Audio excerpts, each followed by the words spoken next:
Set to the side, you'd better run and hide. More to the side, everybody wants to stay alive. Set to the side, you'd better run and hide. More to the side, everybody wants to stay alive. What is your major malfunction? Welcome to the ChabDog Sports Talk Radio Show. Sunday mornings live from 9 to 11 a.m. Pacific. Where spontaneous sports talk, rated R. Don't make a fuck out of me. Host Brandon Chabner and producer Eric the Well-Read bring you Ryan from Sports Rock. Say hello to my little friend. And Tank's West Coast godbrother, Gabe Miranda. You see the mess of the true passion of New York. Plus special guests, music, movie clips, comedy. So fat, the blood type is ragu.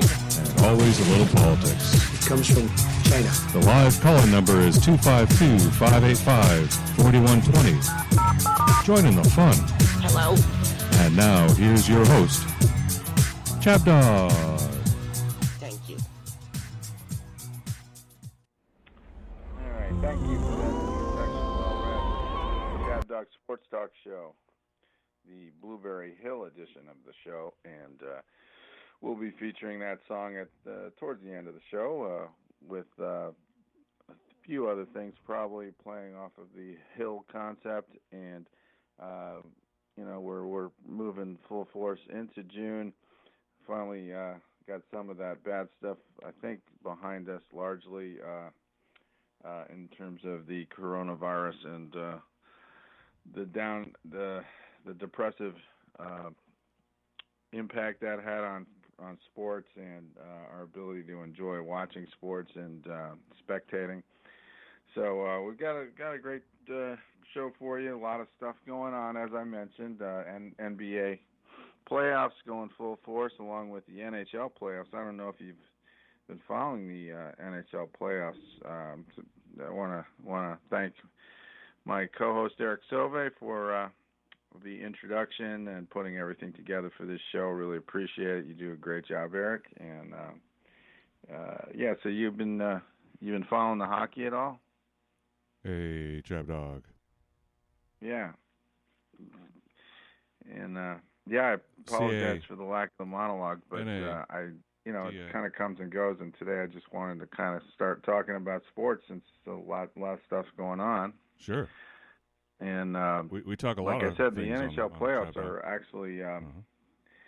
It's funny because I don't pay attention to the regular season that much, but come playoff time, it's pretty interesting. With got a lot of good teams out there, and now they're really involved in life and death struggles, and it's most of these games are pretty close. There are a few series that are not competitive, but even the ones the Bruins have a 3-1 lead over the Capitals, but that's been a close series. Capitals are very good and very dangerous. It won't be easy to close them out for the Bruins, but Boston's looking pretty strong. And Islanders Penguins are tied at 2. That thing is a dogfight to the death. I see that thing going 7. It's become an awesome series. Penguins. Yeah, you're on the Penguin side there, aren't you? Yeah, totally. But I don't feel that good about it. I think, they might get by the Islanders, but they're going to have a hard time in the next round. I'm not sure who they play. I think they play the Bruins if the Bruins beat the Capitals. Good luck. And the Penguins they have a lot of talent, a lot of speed on offense, but I don't know if they're tough enough. Mm-hmm. And then have you been following the Avalanche and Blues series? Yeah, the Avalanche they're powerful. They're going to bury the Blues, are they? Blues cannot keep up with them at all. Uh-huh. I think that's 3-0. Yes. And probably set to end today. Yeah, they're being pushed to the brink. Get out the broom. They've fallen off a lot since 2 years ago when they won the whole thing. Uh-huh. And the other team that's really strong is the Vegas Knights. Yes. Las Vegas Knights. And we could drive to Las Vegas to see the Stanley Cup possibly. Well, that'd be something. Watching hockey in Las Vegas is just such a foreign idea to me. But after I do it a couple, after it's done a few times, it'd be like old hat. Oh yeah, hockey in Vegas, no problem. But it seems such a weird idea. Well, they have hockey in Phoenix. Yeah, just I've have actually to been have, there. I've seen it in Phoenix a few times. It's actually fun to watch hockey in the palm trees. They have hockey here, but you wouldn't know it because the teams here are so bad. That's right, not the way they play it here. Well, before we bring in Abe, let me just recite what we've got going for today's show. We got a lot of, this is a sports talk show, but it's also, I'll give a shout out to classic movie fans and classic movie clips. Because today we got some clips coming from How to Succeed in Business Without Really Trying. Fast Times at Ridgemont High, Snatched, Days of Thunder. ChabDog found this terrific clip on Joan Rivers just breaking balls doing her comedy. She's fantastic, and it's one of the best clips of hers I've seen in a long time. Got a short clip from Breaker Morant. If we got time, we're going to throw in some hair. Godspell. We're going to revisit the first documented drive-by shooting using fully automatic weapons from a clip from the St. Valentine's Day Massacre. And this is white guys on white guys here, by the way. Another clip from The Hill, Sean Connery, just after his James Bond fame was beginning there, did a film called The Hill. ChabDog, you picked out an awesome clip from Tombstone, and I'm looking forward to that coming up. And, of course, because it is a Blueberry Hill show, we got a clip from Willy Wonka. And because we're in Florida, one of our co-hosts here, Abe, is in Florida, we got a Frank's taste test. He ate a fresh Florida orange outside of Publix in a short clip, so we're going to play his review of that, of what how he ranks a fresh Florida orange. And a lot more coming up on the ChabDog Sports Talk Radio Show on ChabDog.com. Mm-hmm. Well, somehow you managed to sum it up all very succinctly. And did I mention this is brought to you by Chabner Law, serving Southern California's transactional and business legal needs and estate planning, and also by ChabDog Sports Blog for your head of your sports headlines and biting sports commentary.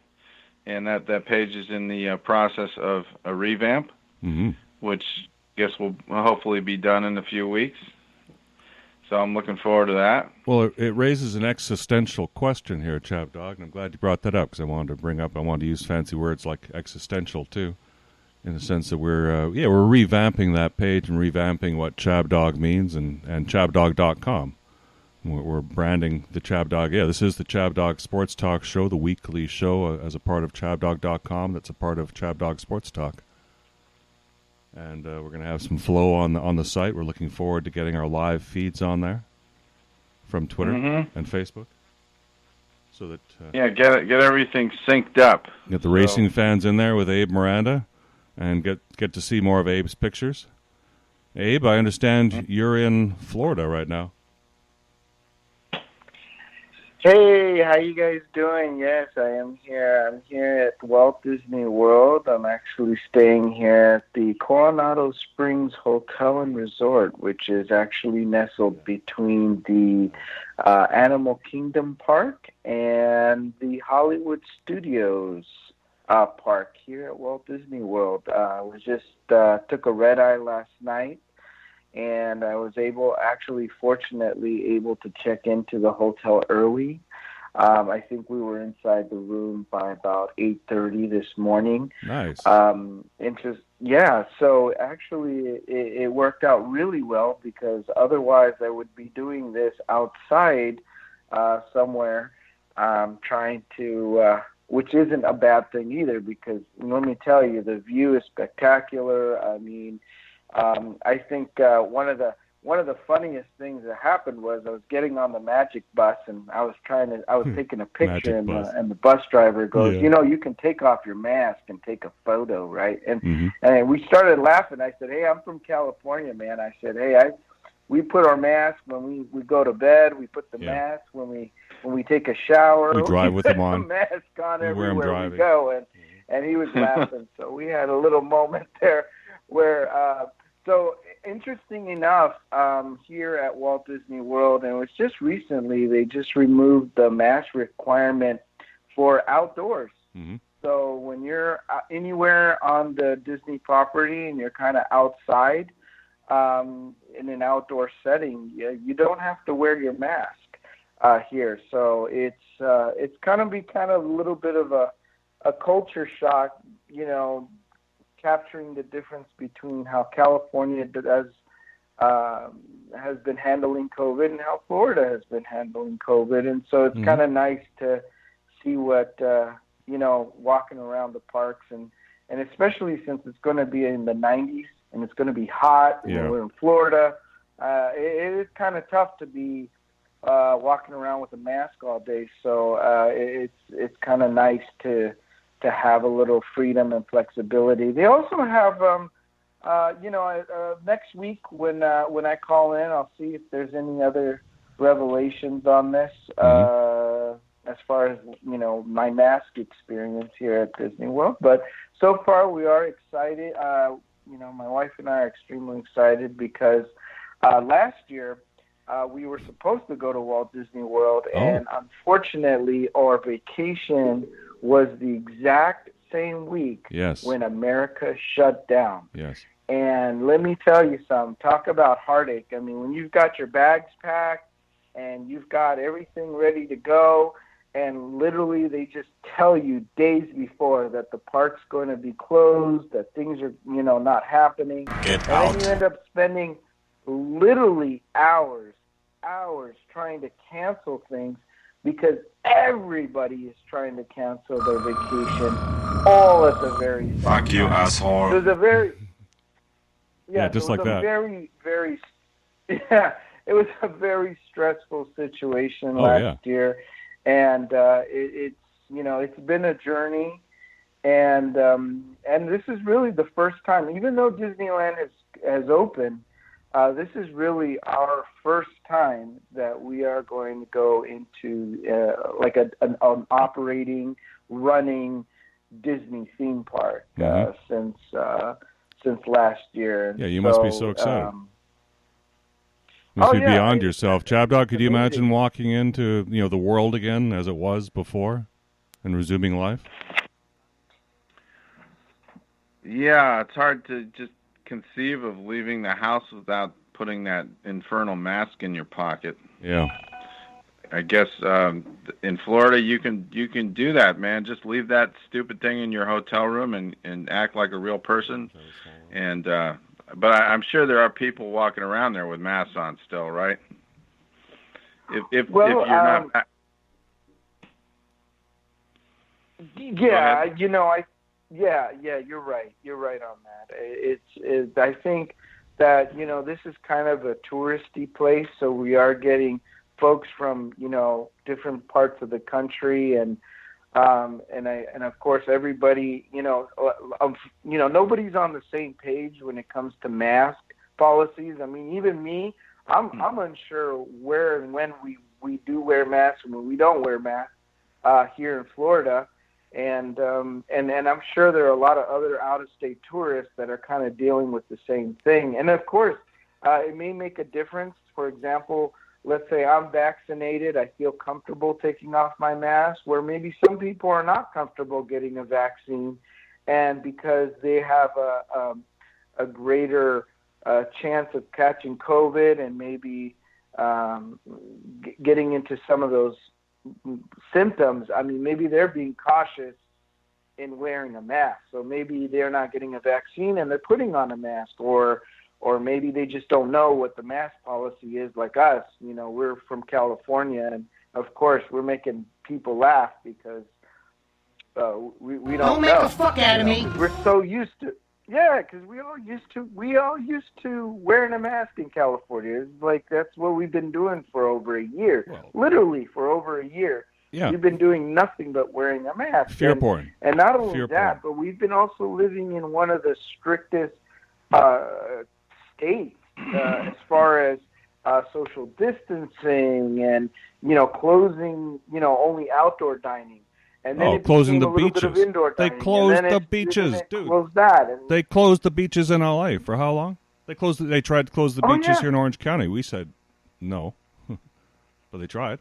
No, they did try in Orange County, and there was a lot. I mean, a lot of resistance, which is ridiculous. Which is like, you guys are outside. the beach, and I think people can fairly social distance outside of the beach, especially when the air is blowing.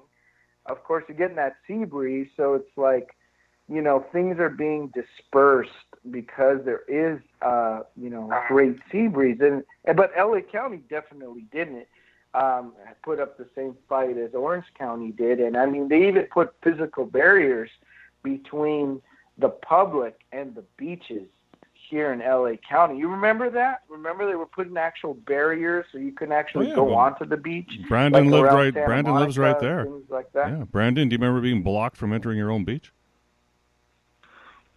Not really. I don't go to the beach that much, so I ride my bike on the beach. I just remember.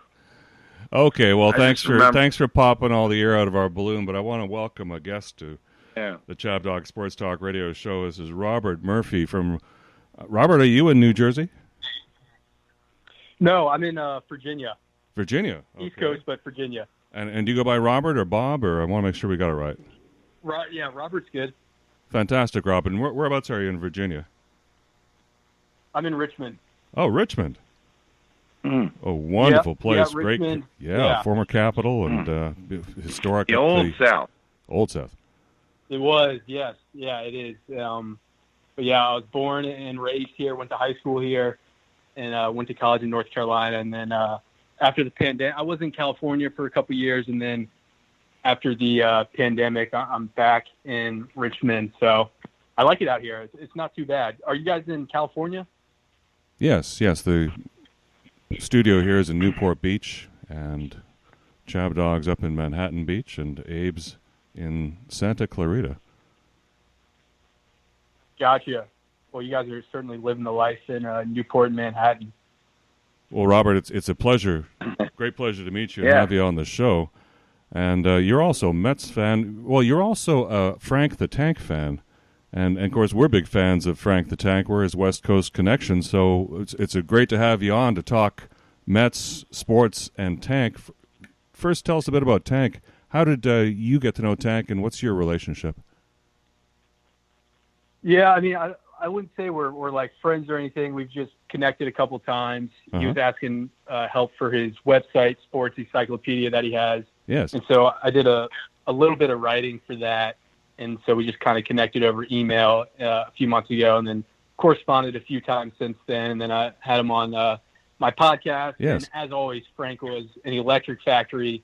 So I was on a Zoom call with him for the bottom of the ninth inning. And then we recorded right after the game. And it was a one-run game. We were playing the Braves. And Frank, everything you see on camera with Frank the Tank is what you get behind the scenes. He lives and dies with every single pitch. And his body was literally flinching with every single pitch that the Mets threw. It was astonishing to watch. And it's refreshing to see such an authentic sports fan. Like, I know you guys know this. I was in Los Angeles. You see a lot of people in Los Angeles wearing a Dodgers hat, and a lot of people are just like, hey, the hat's cool, or it's trendy. And no one actually really cares or follows the Dodgers that closely, aside from a small percentage of their fan base. Frank is the complete opposite of that. Frank knows what's happening in the minor leagues. He knows not only what's happening with the players in the minor leagues, but the coaching staff in the minor leagues. So, I mean, the training staff in the minor leagues. Mets intel. It's Frank. Yeah, he knows the training staff in the minor leagues too. They're horrible at every level, according to him. Well, that's incredible, and I wouldn't have known that because and give a plug for your show. What's the name of your podcast, Robert? Yeah, the podcast is Journalistic Integrity, and then on Twitter you can find me at Journalistic Rob, and then everything's kind of linked there. Yeah, and I watched your clips there with Tank, and I thought your banter was so natural, and you had such good energy together that you must have known each other for a while. But that's Tank, and that's you as well. You guys just really hit it off really well, and it was great, some great clips there. I recommend going and listening to them. Thank you. Yeah, I appreciate it. Yeah, I feel like Mets fans, we've just been through so much misery together the past decade that we kind of have like this. Just you have an immediate connection with a fellow Mets fan because you guys have been through the same hardships from a sports standpoint. Well, I want to introduce you. to Tank's godbrother, Abe Miranda here of Santa Clarita. And he's also a suffering Mets fan, but let's turn it around. This was a pretty incredible week for the Mets, wasn't it? I mean, Kevin Pillar gets his face blown up, and yet the team, it still continues on. It still, just by smoke and mirrors, wins games. I'll turn it to you, Mets fans. What's up? Yeah, so what's going on, Abe? Nice to meet you. But yeah, I mean, the Mets, it's an up and down team. We've been plagued with injuries recently, but I mean, so we sweep the Orioles, and then we get swept by the Tampa Bay Rays, and then we sweep the Braves. So I mean, it's so up and down. You never know what you're going to get with the Mets. But one thing you do know is it's going to come down to the 8th or 9th inning, and it's going to be can the Mets relievers hold it down, or can the Mets make a comeback late. So I really think of all the Major League Baseball teams, the Mets on a consistent basis play the most entertaining baseball games. Well, Abe, it's certainly the most nerve-wracking, isn't it? I mean, your bullpen. Who do you got left in there? Who's got anything in the tank? Oh man, well I'm telling you, the Mets are definitely running on fumes. They're running on fumes, and it's amazing. But it looks like the Grom is coming back here soon. I mean, he just killed the minor leagues. I mean, I know if you've been following DeGrom. Abe, can you imagine being in the minors and there's a 103-mile fucking, pardon my language, fastball coming at your face from DeGrom? You're saying, everyone else is throwing 81, 82, and all of a sudden 103 is coming at your head. Oh my goodness. I mean, you should have seen their Twitter account. They were just like, help us, help us. Jacob DeGrom is here, and I'm gonna tell you something, man. Them Cardinals minor league team, man. I mean, I gotta give big props to their social media team because they definitely had fun with it because they were just they were just getting killed. They were just getting killed, and when DeGrom was no longer, playing in the minor league, they were relieved. They were like, "Thank you, Jesus." Oh, I'd buy a ticket to see that. Hell yeah! So it was amazing. It's been amazing. I don't even know what to say. I mean, what a hell of a week. I mean, we just had a extra inning game with the Miami Marlins, and we were just. I mean, it was back and forth. We just didn't know where we were going with this, and we just somehow magically, I mean, get some Angels in the outfield on that one. We just pulled off that win, and it's been exciting. It's just been an exciting week, full of drama with like no players that but it's amazing. But it's good because it's like you're giving these guys who would have been in the minor leagues right now an opportunity to play in the big leagues, and you know what? They're performing. And I gotta think that somebody's taking notes on these guys to say, look, these guys are, granted there's little things here and there, but I mean they're winning games. I mean, at the end of the day, it's about, are you winning games? You're winning games. It's amazing what's going on with the Mets right now, and the fact that Atlanta is 2.5 games back and Philly's 2.5 games back, and the Mets have been in first place. But now we played this stock game. Buy, sell, or hold. We played buy, sell, and hold. And I said, let's buy some Mets stock, and let me tell you, I'm cashing in dividends. Well, yeah, I'm sure Robert is cashing in dividends on that too. Going to Disney World on your winnings. Yes, it's been a wonderful week. But remember, you're the best of the worst division. Yeah, before you guys get too excited, let me remind you, their plus-minus differential is -9. The team that's in second place is the Philadelphia Phillies, who totally suck. The Red Sox cleaned their clock. So, I mean, maybe they'll win that division, but the real power in the National League is in the West, isn't it? Oh, yes. You know what?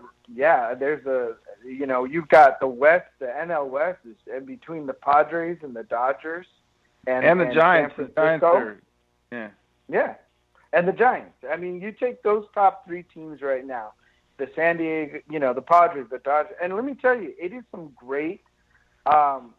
This has just been some great baseball on the West Coast because, there's this new rivalry with the San Diego Padres. It was there, but it's been even worse this year. But the Padres it came seems out like of nowhere. That rivalry, right? Yeah, but you expect the Giants to be there. You expect the Dodgers to be there. Sometimes maybe the Diamondbacks or Colorado, but the Padres? Hello, who saw that coming?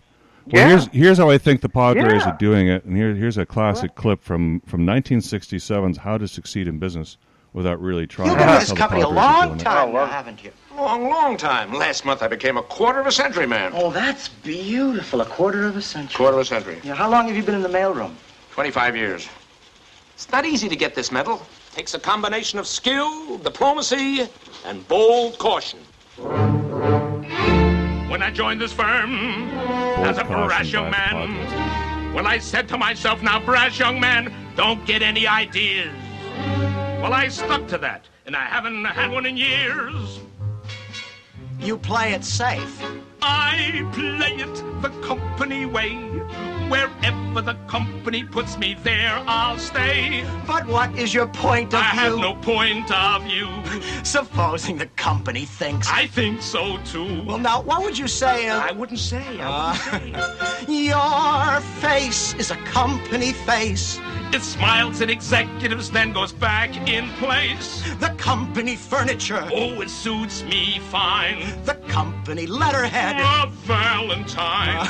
Is there anything you're against? Unemployment. When they want brilliant thinking from employees. That is no concern of mine. Suppose a man of genius makes suggestions. Watch that genius get suggested to resign. Oh, so you play it the company way. All company policy is by me okay. You'll never rise up to the top. But there's one thing clear. Whoever the company fires, I will still be here. Oh, you certainly found a home. It's cozy. Your brain is a company brain. The company watched it, now I can't complain. The company magazine. Boy, what style, what punch. The company restaurant. Every day, same lunch. Their haddock sandwich, it's delicious. Oh, I must try it. Early in the week. Do you have any hobbies? I've a hobby. I play gin with Mr. Bratton. Mr. Bratton, do you play it nicely? Play it nicely. Still, he blitzes me in every game like that. Why? 'Cause I play it the company way. Yes, Executive policy is by me okay. How can you get anywhere? Junior, have no fear. Whoever the company fires, I will still be here. You will still be year after year after fiscal. Never take a risk, oh yeah. So, ChabDog, speaking of the men in pinstripes working so hard, they're now only 1.5 games back of Boston. Oh, I know. I just looked at the record.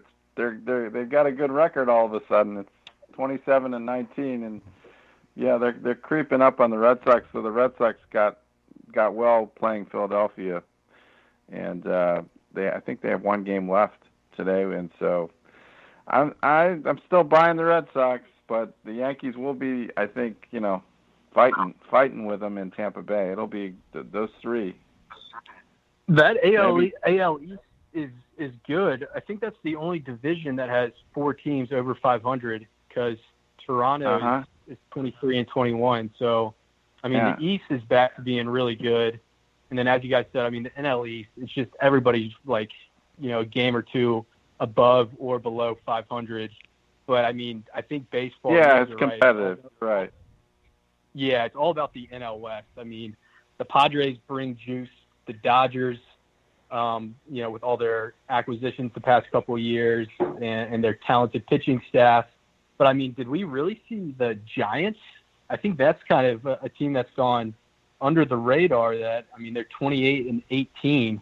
Mm-hmm. I'm not sure many people saw them being this good this early, and I know we're only a quarter of the way into the season, but if they can hang on, that would be a surprise to me at least. Yeah, it seems like they've got pitching that I didn't really appreciate, and I gotta check that out a little more closely. I don't know about their hitting, but it's probably good enough if their pitching stays the way it is. Well, ChabDog, we're gonna shift gears on that into speed racing segment here. Oh, race, yeah. 9:30. That's racing time. Gentlemen, take your places. Here comes Speed Racer. He's a demon on wheels. He's a demon and he's gonna be chasing after someone. He's gaining on you, so you better look alive. He's busy revving up the powerful Mach 5. And when the odds are against him and there's dangerous work to do, bet your life's Speed Racer to see it through. Go Speed Racer, go Speed Racer, go Speed Racer, go! He's up and flying as he guns a car around the track. He's jamming down the pedal like he's never coming back. Adventure's waiting just ahead. Go Speed Racer, go Speed Racer, go Speed Racer, go! All right. ChabDog Racing, hosted by Abe Miranda. Well, here we are. I mean, I don't know what to say. I don't know what gets me more excited, coming to Disney World or listening to that jingle. Every single time it's a great jingle. And here's the interesting part. So speaking of racing, today we just had our Formula One race. This is very interesting. I'm not really sure how we're going to do this, but here in California, the Formula One race just started at 9 a.m. But it's interesting because in Florida, the same race started at 9 a.m. So technically the race is already over, but it's just starting in California. So I'm not sure how I'm supposed to do this. Am I supposed to give the results even though people are watching it live? I'm not really sure. What do we do with that one? Why do they have two races going on at the same time? Like, isn't that unusual? It's like a delay. It's like when it's 9 a.m. here on the East Coast, it's playing live, but it's like 6 o'clock in the morning on a Sunday morning in California when the race is actually going on live. So then what they do, it sounds like the race is kind of delayed till 9 a.m. California time to actually do the race. But I will say that the Formula One race was in Monaco. What I will do is this. I will post the race results on our Facebook post after the race concludes here in California. And what I can say is that there was some issue with at least starting the race. Yes. Because what happened is unfortunately we had Charles Lucerne. He was in the Ferrari car. Yeah. And let me tell you, he was number one. He's number one on the pole position, ready to start the race. But unfortunately, during qualifying, he had clipped the wall, which created some gearbox problems in his car, or at least it could have created gearbox problems in his car. They didn't want to replace the gearbox because if they replaced the gearbox, they were going to lose like 5 pole positions. And so they had the engineers look at it and the mechanics look at it, and Ferrari decided to make the decision to keep the car the way it is, not replace anything, and keep the number one pole position. Unfortunately, by rolling the dice, they were not able to actually get out of pit road. So they couldn't even get the car start out. the race. I mean, imagine how Leclerc must have felt, not even be able to get the car out. Well, what's even worse than that is that he's from Monaco. He is from Monaco. I mean, this is his home race. This is his home Grand Prix. He's there with all his hometown fans, and he's not even able to even get to the grid on his Ferrari car. So that, I can tell you, it was just crazy. So if you're watching the Formula One race, you're currently watching it, it is dramatic. The ending is great. There is, some interesting turn of events. And those who you think are going to win, not really going to win on this race. So it's just going to be a very interesting. It's a beautiful course. I can tell you this: they did give Serena Williams the checkered flag to wave the drivers, and she looked so lost up there trying to wave the checkered flag. It was hilarious. I think she was waving, and she only waved maybe the first couple cars, and she stopped waving the flag. And so they were like trying to instruct her, like wave the flag, like just wave you got to wave the flag until all the cars cross the finish line. And so she was waving, and then she stopped. And so essentially, she was playing tennis with the checkered flag, and she didn't do a freaking job. She was waving it like she was playing tennis, like in sets. Okay. Yeah, I know how she does that. I remember all the time the way she gives that little hand wave. Oh, I'm so happy to be here. Hi. And she probably did it for like 5 seconds, and then Hi. Hello. Exactly. And yeah, exactly. That's exactly what happened. And funny. That's terrible. It was she didn't horrible. do a job. It was horrible. Oh, it was horrible. I mean, you know what they should have done is they should have really explained to her, I think she was they were selling her as she was a car enthusiast and she liked racing, but I mean, it looked like she had never watched a Formula One race in her entire life, and she had no idea what she was doing there. She just happened to be famous. They handed her the flag and said, "Here, just wave the damn thing."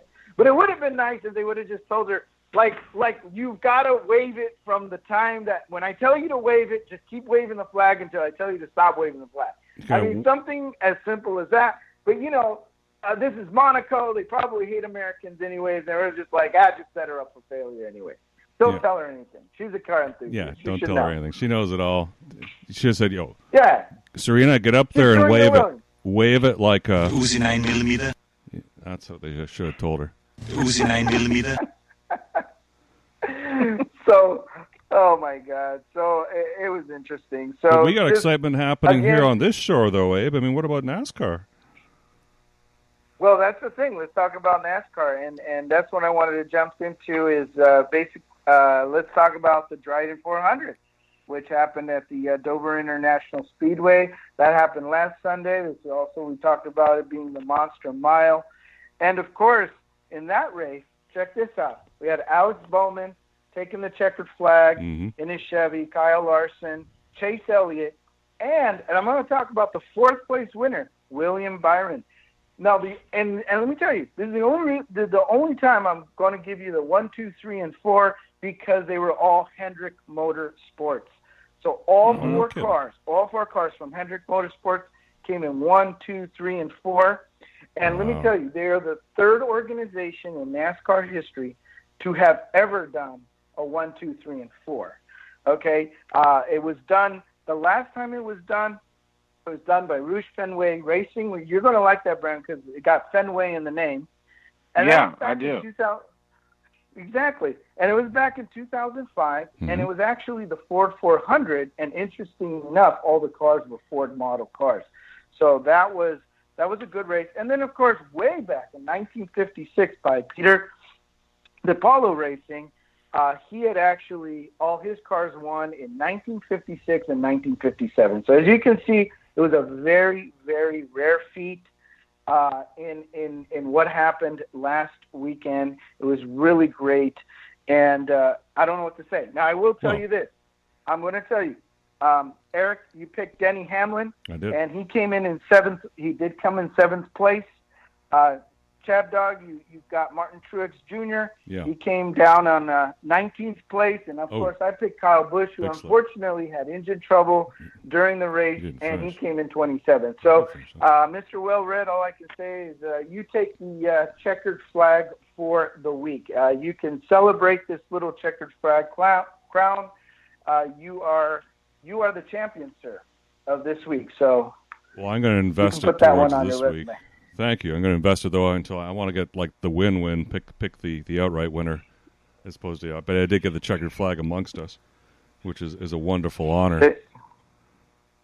There you the go. joke. And now, speaking of today's race, Mhm. this is going to be great. So today's race is actually, if you're watching Formula One, which is a Grand Prix, you're also going to appreciate NASCAR today because it is also a Grand Prix race. Mhm. It's a road course, and it is at the Circuit of the Americas here in Texas. Echo Park. Is the Echo Park, Texas. Yes, Mhm. this is the Echo Park, Texas Grand Prix. It's in Austin, Texas. It's a 68-lap race. That is 231 miles.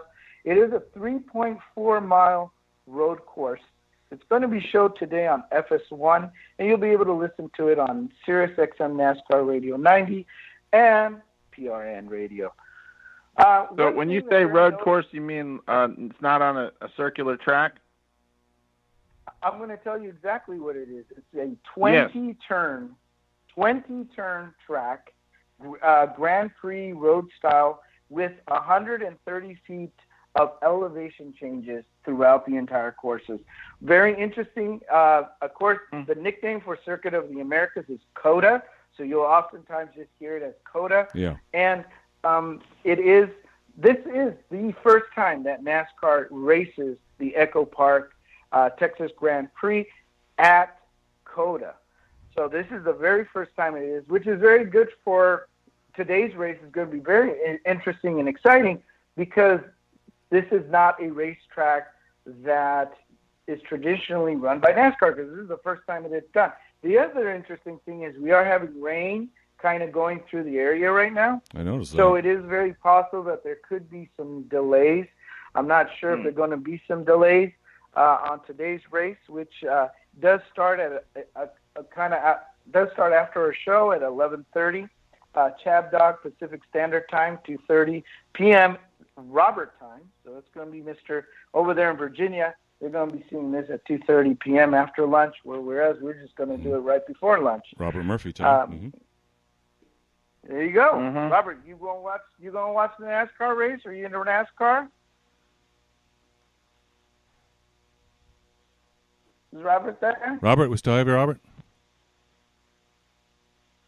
I don't know where Robert is. I think he might have stepped away. He may be talking to Frank. I don't know. Well, is he still on the line? Is the line still open? I thought he was. Oh no, Okay. sorry. We must have lost him there along the way, and I didn't notice when in all the heyday there. Well, that was great, Robert Murphy. Thank you for calling in. Yeah. So it's a little hard for me to pick the winner in this race because, like all the races, I don't have the lineup of who's running in front of me. I have pulled something up on ESPN which lists all of the NASCAR drivers, I guess, that could be in it. Is there some place where you can go to see exactly what car is in what pole position? Yes, you can. So you can go to NASCAR.com. You can go to the today's race. You can see what the qualifying and the lineup is. Now, I am going to help you guys out here because I love this game. But right before I tell you the lineup, I wanted to let you know that COTA, has 20 turns that just so you know, mimics other racetracks. So these turns that are at COTA, these 20 turns, mimic turns from different racetracks from around the world. And that's what makes COTA very special, is that these turns and some of the things that they're doing, these are what you would find at other courses. They just took snippets of it and did it. Now, for example, there's a good example of this is there's a par 3 course in Las Vegas that I know a few friends of mine that went there, that it was like the par 3s were all patterned after famous golf courses. Yeah. So, right? Something like that. And so that's I'm just using that as a reference for those of you who play golf. That is something that basically is what is going on at COTA. It's the same thing. These are it's mimicking. One of the great things about COTA is that it opened in 2012. And so it's a very new and modern racetrack. And most people who do visit COTA, now I've never visited COTA, but it is on my list. is that it is a very top-notch, very modern facility. So it is a very nice racetrack. It's a very modern racetrack, and fans usually have a very good experience at COTA, and that was just something to note there. Now, also to know is that this is also where Formula One in the United States is raced at. So later in October, F1 will come to COTA and race on the exact same track that NASCAR is racing today.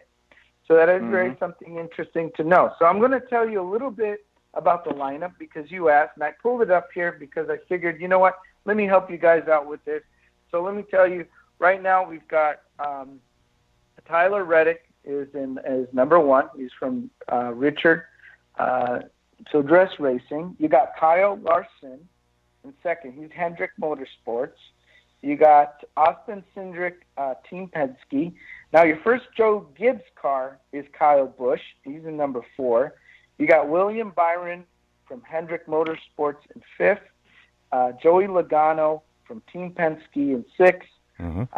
AJ Mendinger from Galig Racing in number 7th.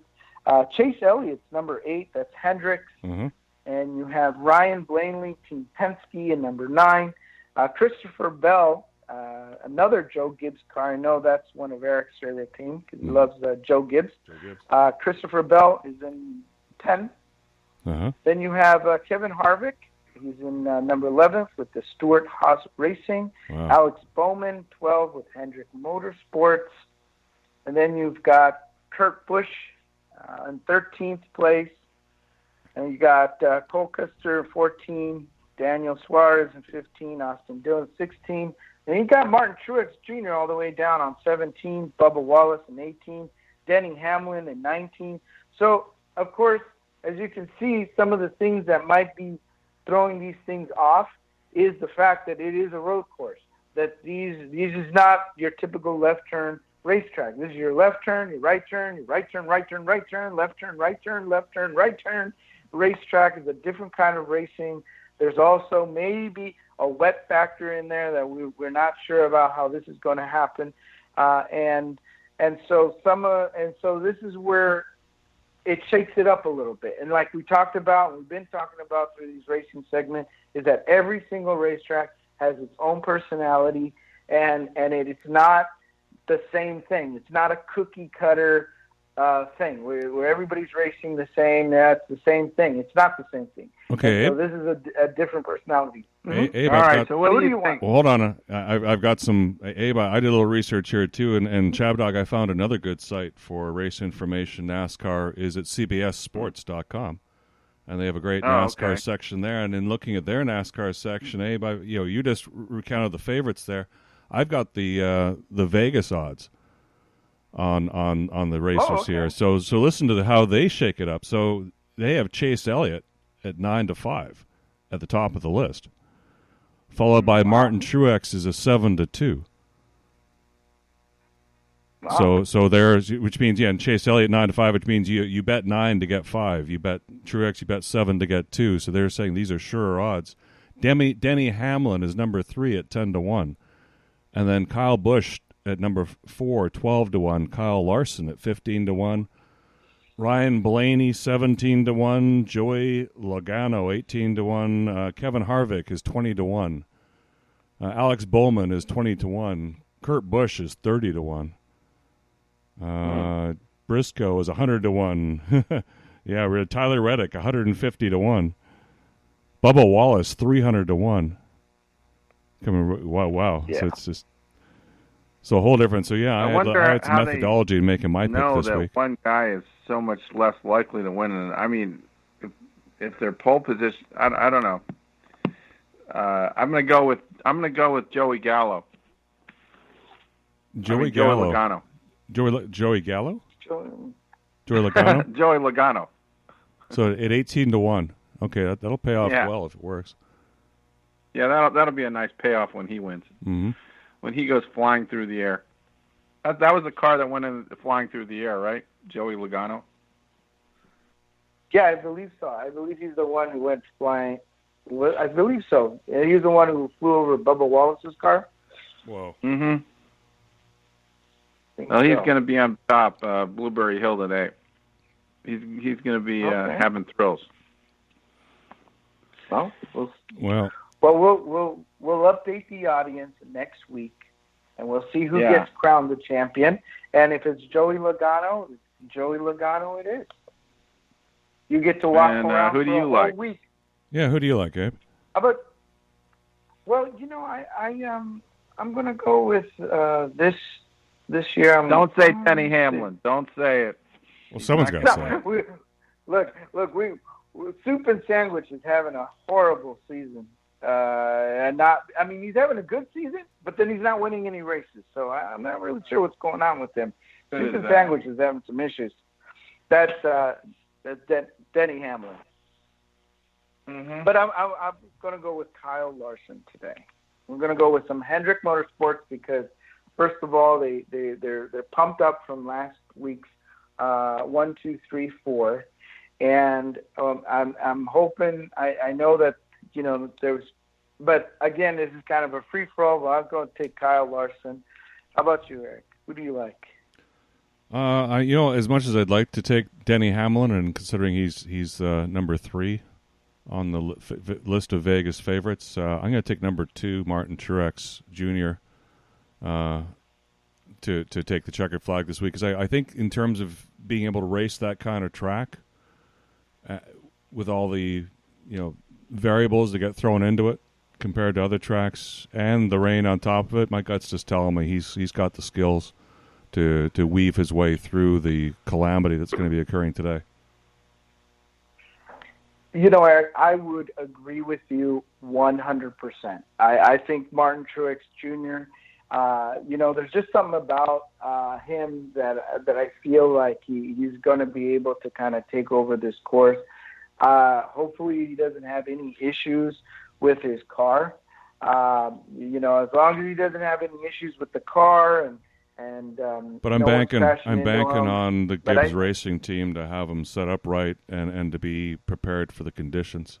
So I'm banking that they actually have done their homework on being able to give Truex the best chance to win and be better than other teams at doing it. I think so. I think he's going to do great. I will tell you, I think he's going to do great in this race. Granted that everything looks good and everything's fine, everything's good. He's well prepared. I think he, I wouldn't be surprised if you take the crown again, twice in a row, back-to-back wins. How about that? Why am I the NASCAR guy? You should be the NASCAR guy. You're the champion. Well, that's the time. I'm rolling into Martin Truex here. Well, Eric, I wanted to bring up the fact that an hour ago, Chuck Schumer was holding a press conference in New York on some important topic, and in honor of him, we should play the Amy Schumer tape, the Amy Schumer clip from Snatched. Oh yeah, Snatch is right here. Got it. Yeah, this is fantastic. I haven't seen this yet. I can't wait. Here's to nothing getting in the way of our adventure. Emily, I can't go to South America. Wait, what? My band is really blowing up right now. And where I'm going, there's going to be like a ton of inspiration. Pussy. Inspiration? No, pussy. I keep talking over you, but it's sounding like you're saying pussy. I heard it that time. Let's run away. You poor thing. You look awful. Thank you. We'll get through this. This is a long hug. Okay. All right. Okay. Goldie Hawn. That's Goldie Hawn. Mom, look how fun you were. Pack your bags. We're going to South America. Absolutely not. Everybody knows you need 2 years to plan a vacation. You don't do anything fun anymore. That's not true. I've been taking sculpting lessons at the Y. Ta-da! I told you I would not acknowledge that. That is frightening, and you made that. Okay. Hola. Checking for Middleton? What's this? Welcome. Whale, what? Welcome. Oh, welcome. They're not serving I'm so whale sorry, semen. baby. I've got it. Why are you dressed like a beekeeper? Sun is dangerous. Mom, you put to get so much on. melanoma You in put front so of my much on. eyes. We're going out today. I'm definitely not. You're gonna miss this whole trip. Everything shouldn't be so scary. Hi, I'm James. In the club with my bad bitches. Got a gun to my tongue about the bad. She's doing coochie wash. Oh my god. That was not what it looks like. It looked like you were washing your vagina in the sink. What I need is an amazing adventure. Where the hell are we? The scenic routes. Why did you come to South America? I never wanted to come. For the cultural experience. I don't speak any Spanish. I know what they called me at the restaurant. Puta, which means princess or pretty or... No, it means whore. That checks out. I'm gonna get us out of this. Come on! Mom, that was awesome! I know, man. He can take care of you. That's how sex slavery starts. Okay, Mom. Those people want young, beautiful females. You are both safe. You would be so lucky to fuck us, kid. Oh, no, I would be very unlucky. You're like melted candles. Sitting on the throne. You're like melted candles. Yeah, that was pretty graphic. That scene in the bathroom. Yeah. Where she is cleaning herself, and then she looks through the door, and the guy's looking right at her. Yeah, Chuck Schumer. Oh, I did get a note. I did get a note right at 1:30 on Twitter. I just didn't see it, from Robert Murphy saying sorry he had to duck out because he had a call. He had another show to do at 1:30 the hour, so okay. he had to leave at that Well, we point. appreciate him calling in anytime, and another positive thing that Tank has influenced us and has imparted to our show is his being on. And follow him at Journalistic Integrity. He sounded like a fine fella. Yeah. I told him he's welcome to call back anytime he wants. I had a brainstorm when I was walking bingo. I just looked at the mail truck, and I noticed that the driver's on the right side of the mail truck. The way you know how they make mail trucks with the driver on the other side. Do you know? I know that they do. Do you mean? Do you ask me if I know why? Well, I guess I know why, because it's easier to put the mail in, direct. I guess it's just more convenient to put the mail in the mailbox that way, right? Because the driver's just got to reach out the window. Really, I thought it's because they just got a really good deal on these trucks from England, where everything's right-hand drive over there. So they just brought them over and said, use them. That's what you got, and don't like it. Tough luck. Yeah. So, and since most people are right-handed, why don't they make the race cars with the driver on the right side, and you can then turn to the right all the time? It would probably be faster. Oh God, we're covering this again. Am I over this? Souped up mail trucks. That would be a pretty cool race. Oh, mail trucks, yeah. Especially if the drivers could go postal. To my understanding, the post office is actually acquiring brand new mail trucks, and so there might be a venue to do something with the old ones. But it would be cool to see a few of them in like demolition derbies. But the new ones do have the driver on the right hand side as well. And I would like to think that it has something to do with when you get out of the do you know, Miranda, that you're exiting to the sidewalk side of the vehicle instead of having to go out onto the. Yeah, I would say it's safer from their perspective, and it's quicker too. We're talking about efficiency. It takes more time if you get off from the left side and then you walk around the mail truck than if you were just open the door and step right onto the sidewalk, drop the mail, come back. Abe, there you go again. There you go again. You called it a mail truck. Do you even know the Miranda rights? First, I have to read you the Miranda rights. You have the right to remain... Abe Miranda. I've never Miranda'd anyone before. Don't give me attitudes. You can't call it a mail truck, brother. Oh, I'm sorry. It's not politically correct to use the word male anymore. It's not inclusive, dude. I mean, a hand on forehead, smack. Well, that's just the way the word sounds. It's not spelled like male. It's spelled M-A-I-L. So you'll call it a female truck, or inclusivity truck, or a gender non-neutral truck. It's a they truck. The they truck. They truck. There you go. I'm not sure. I don't know that you're right. You're right. When they start renaming when that word becomes unacceptable, we really have a problem. Well, here at the end of the day, look, I'm going to take that. I'm going to take that face palm because Eric is the NASCAR champion this week, and he might possibly be the NASCAR champion next week, and we'll see come Sunday. I look forward to today's race, and we'll see where we go. And I look forward to them putting a Grand Prix race in South. Let's get some other venues besides all these European cities. Like I guess do they do the Formula One Grand Prix stuff all over the world, or is it just pretty much Europe and Asia? Like, what about South America?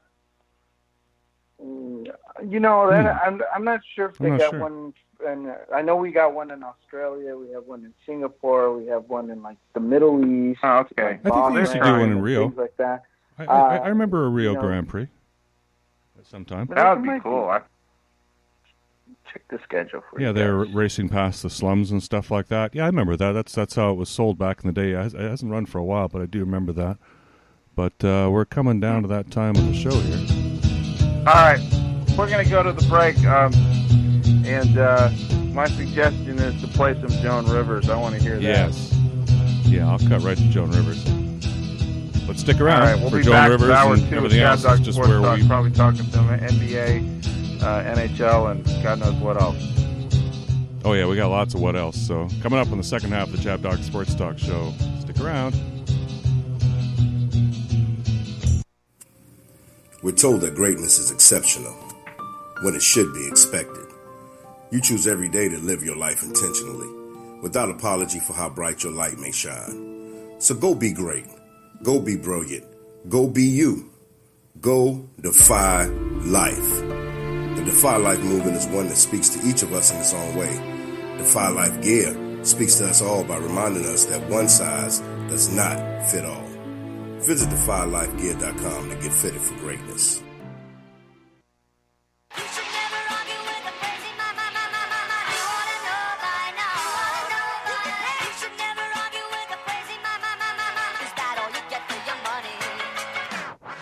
The law office of Brandon S. Chabner, serving clients in Southern California with transactional legal services since 2007.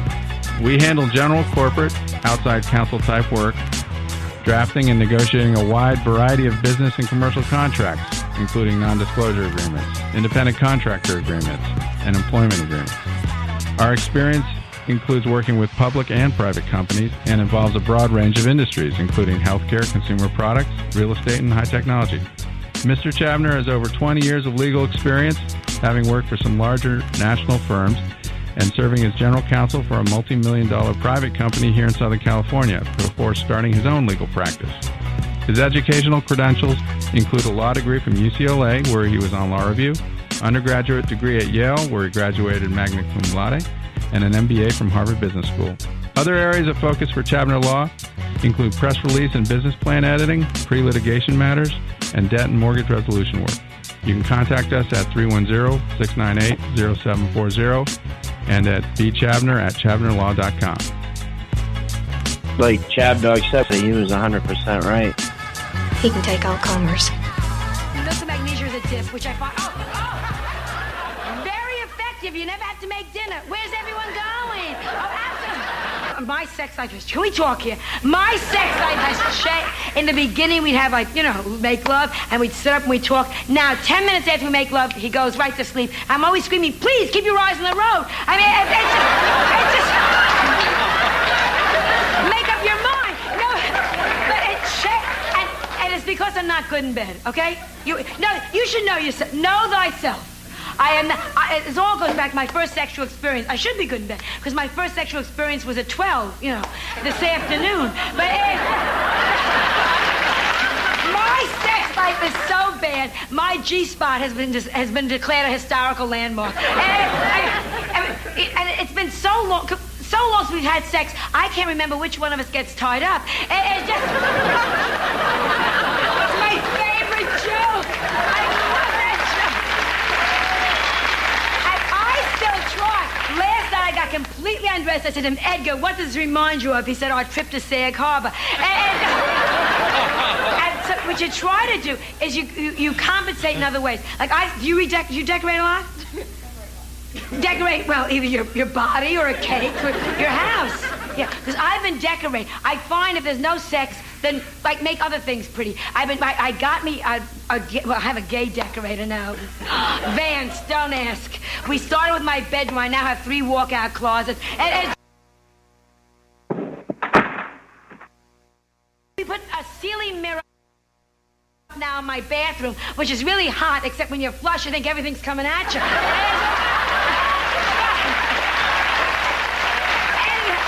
And one of my worst, I put $10,000 into this idiot scheme, a chain of Marie Osmond massage parlors. Is she a goody-goody? Except, if you read The Inquirer, Marie Osmond, underneath all that goody-goody is a mean person. Oh, grow up. Can we talk? She told Helen Keller to shut up. The meanest people are, though, in the whole world? Nurses. No, don't give me,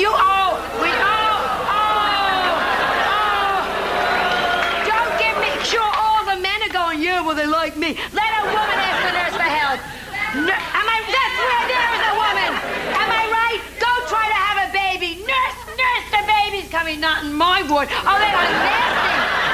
I had a nurse in the hospital. Oh, I said, nurse, I think I'm bleeding internally. She said, swallow a Band-Aid. They are, I'm telling you. They are not, yes. This nurse was so mean, she had her own scab collection. I was really pregnant, right? And then on my chart, under condition, she wrote ugly. Under age, she wrote bronze. I mean, I was not and the meanest thing was, because after I had my baby, nurses should be sweet. Don't you think they should say, you had a baby, huh? She brought a puppy wrapped in a blanket, brought it in. Looks like you. Is that me? And the only reason I'm telling you this now is because my daughter Melissa, obviously, who I gave birth to. Well, it could be somebody else, but that would be very stupid. Because I brought up Melissa. To hell with you. But my daughter is going to be 15 years old this month. And when you stop and think, 15 years ago this month, I was in Lenox Hill Hospital in New York City going, get this out of me! School, I was just not popular. My mother never talked to me. The kids, how many of you were popular in school? Look at this. Nobody. They all here. Nobody was popular. Oh, I'm so glad. They hated me in Larchmont. I was the only kid in school who had to pay a fare to get on the school bus. I mean, just like some boys would carry home girls' books. They used to carry home my desk. And the kids would call me name. How many of you were name called? Isn't that interesting? They used to call it Fatso, Pig. And finally, I went to my teacher, and I was crying. I was like 8 years old. I said, the kids are calling me names. And she said, oh, you just imagine things, you little lousy creep. I mean, it was just because I was ugly. And in high school, in the school yearbook, when they wrote, what is she going to be, they just wrote pig. I mean, under my major, they wrote begging and fetching. I mean, isn't that cruel? And nobody took me to the prom. And when you stopped it, because I think teenage years are the most awful in your whole life, right? Everyone's going like, pucky, pucky, no one loves me. And our prom came, and nobody wanted to take me to the prom. And I remember my mother was saying, listen, pig, because she didn't like me either. I was going, mommy, the teacher calls me names. Don't be stupid, you fat pig. But, I kept saying nobody wants to take me to the prom, and my mother said your cousin will take you, and she didn't want to take me. Because my house is so filthy. Michael Jackson puts on both gloves before he walks in. My house, my house. If it was not for breakdancing, my floors would never get polished. But see, you gotta be clever, because I don't cook and I don't clean. If it's gonna be dirty, tougho, I'm not gonna do it. Once a year, I call the police, I say, I've been robbed. They come over, they dust for fingerprints. Oh, absolutely. You turned out to be good after all. What a pleasure to work for you. Great, Joan Rivers. at the Chicago School God, I of missed Professional. that. Yeah, that was. It's just refreshing to hear somebody, particularly a woman, up there making fun of herself and not taking herself so seriously in this day and age where everybody is so, sensitive. And she's like the polar opposite. Yeah, and so self-deprecating too, but in a funny way. Just classic. Just there's no replacement for Joan Rivers, and I loved watching Johnny Carson, and I loved it. I missed when Johnny Carson wasn't there, but I wasn't sad when she was hosting the show. She did it. It was great fill in there too. Mm-hmm. ChabDog. Uh-oh. Where's everything gone? Let's play some music. Quick, play some music.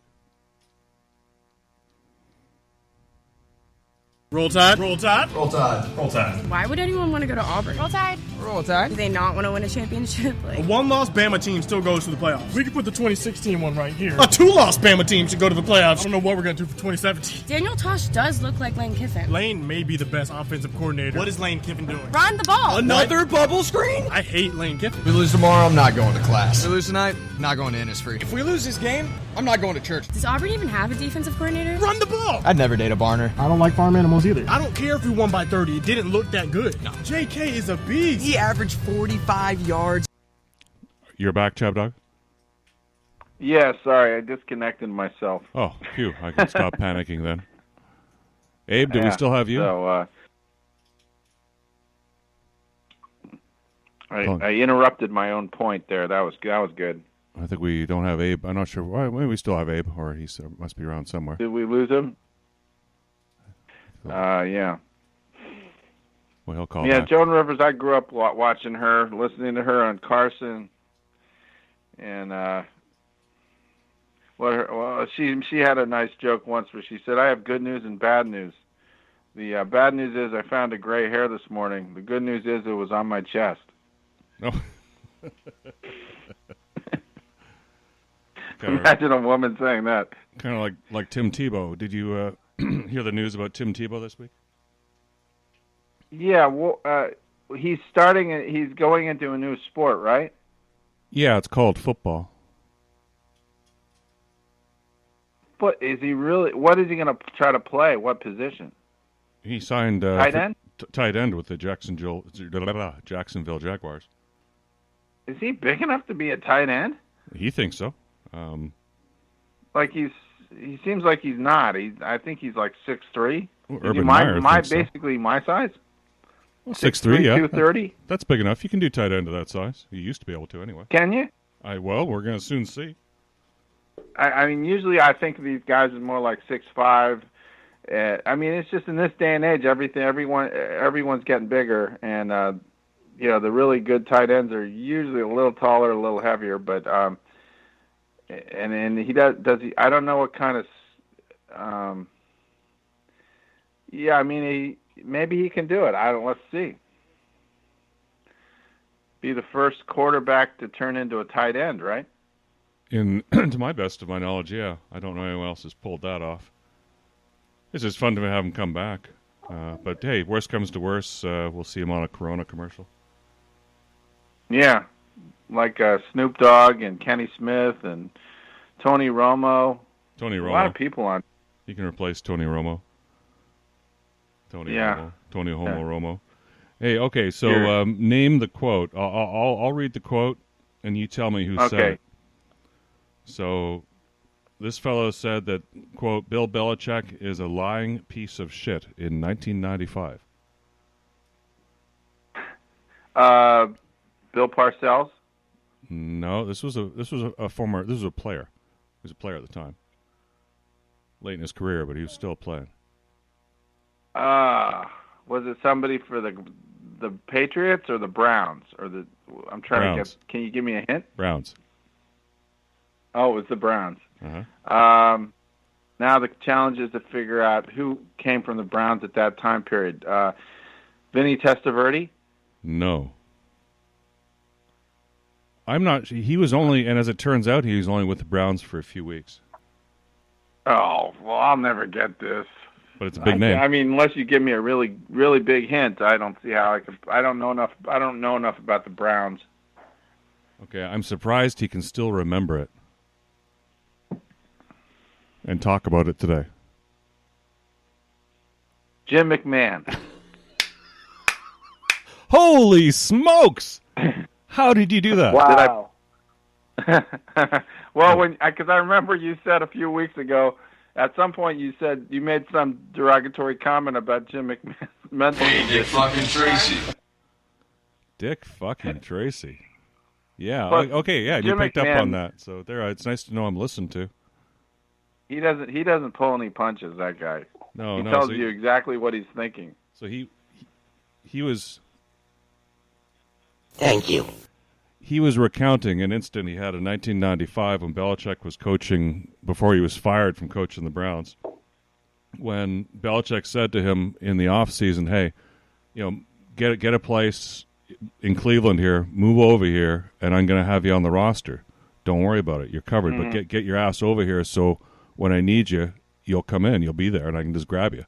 And so McMahon moved. He got his kids set up on their hockey teams and stuff like that. And then training camp comes. He's not called.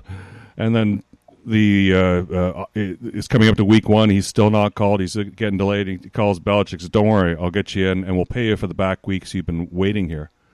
And finally, in week 7, they sign him. Even bigger. Finally, in week 7, they sign him. And then he comes back and he just asks about the missed weeks. He says, "Yeah, don't worry, we're going to cover that. We're probably going to cover that. So just don't worry." And then they just leave him hanging, and then they end up not covering it. And he blows it. He blows it. He says, "Look, it was my bad. I blew a gasket over it, but that's what I blew a gasket over, because Belichick was, quote, a lying piece of shit." So there you go.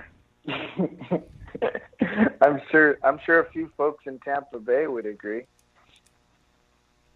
Yeah. Well, yes, there's 2 of them there for sure. Yeah, he doesn't strike me as so that's fun. Caring. That's funny that Robert Murphy said he was doing some work. I meant to ask him. It's too bad I didn't get a chance to ask him this question, because the other day at the beginning of the week, Sports Encyclopedia, Tank's website, had been briefly taken over by the People's Republic of China. Did you notice that, Abe? I didn't go to his website, but I heard that it did. Yeah. So I heard a little bit about it, but I was like, whoa. Yeah, I went to it, and it was full of the Chinese calligraphy. I mean, it was very, very pretty artwork. What website was this? SportsEncyclopedia.com. You mean Tank got hacked? Yes. Hacked by the Chinese. By the communist Chinese, the red Chinese hacked his site. I shouldn't be laughing about that. It's just they just wanted to set him off. I mean, there's some plot to cause him to have a heart attack. I mean, can you imagine that? Oh, they're probably they had a bounty out. They were ransom. Pay the ransom, we'll let your site go. Ransomware. Yeah. Does Tank have any Bitcoin that he can use to pay these guys off? Good question. Oh God. I guess my site is next, huh? We're next. So better get that Bitcoin ready. No, we've got our Indian listeners are the brilliant programmers I've been protected by all the Indians in Pune or Pune and Hyderabad. Yeah, they protect our site with their coding. Yeah. Yeah, I'm good with that. So shout out to our Indian listeners there for protecting our site with all your coding and outcoding the Chinese who are trying to break in. I wonder if I can pull up my stats here. Oh no, I'd have to log in there. No. I'm sure I'm still up in India. Well, while you're doing that, I'll switch to another kind of Indian, the Indy 500 from Indianapolis, which they're in qualifying right now. And right now, actually this weekend is the Crown Royal Armed Forces qualifying rounds at the Indy 500 for the race next week, which is going to be happening on the Sunday of the Memorial Day weekend. And, having lived in Indianapolis, it's an exciting week leading up to the 500 this week. There are a number of events planned, And one of the funnest things I have is on Friday, the Friday before the race, is Carb Day. Carb for carburetor. Now, carburetors are long gone from the Indy race cars, but they still kept the tradition of Carb Day, where you can bring the family car down, and you can take your family's car around the track. Could you imagine that? Going for a spin with the kids in the back and driving around the track, doing a loop? Wait, is it called Car Day or Carb Day? Carb Day. Like carb, like in carbohydrates? CARB as in carburetor. Oh, I wonder if they have a big pasta cookout or something there. Since they're trying to eat a lot of carbs. Yeah, they got a big statue of ChabDog too. You should go. That's funny. Carb Day. Carb Day, yeah, but carburetors. You don't. Maybe you don't remember these things. I've rebuilt more than one in my life and swapped, gazillion of them with my eyes closed under the hood. Yeah, it was prior to fuel injection. That's what the air fuel mixture was determined by, a mechanical device on top of the engine, under the air cleaner, and above the intake manifold. And they were wonderful devices, for what they did and what they were able to do with how they were constructed and how truly reliable they were, even though they would go out of adjustment all the time. I don't know, still remarkable. It's like watches, mechanical things. Just remarkable that what early man was able to do. This is only 100-year-old technology, too. We've already surpassed it. Electronic fuel, in fact, we're going to get rid of combustion engines and be all electric anyway, so it's all a moot point. I guess kind of like buggy whips, horse saddles. Yeah. Abe, maybe you can answer this for me. The cars that run in the Indy 500, are they called Indy cars, or are they called Formula One racing cars?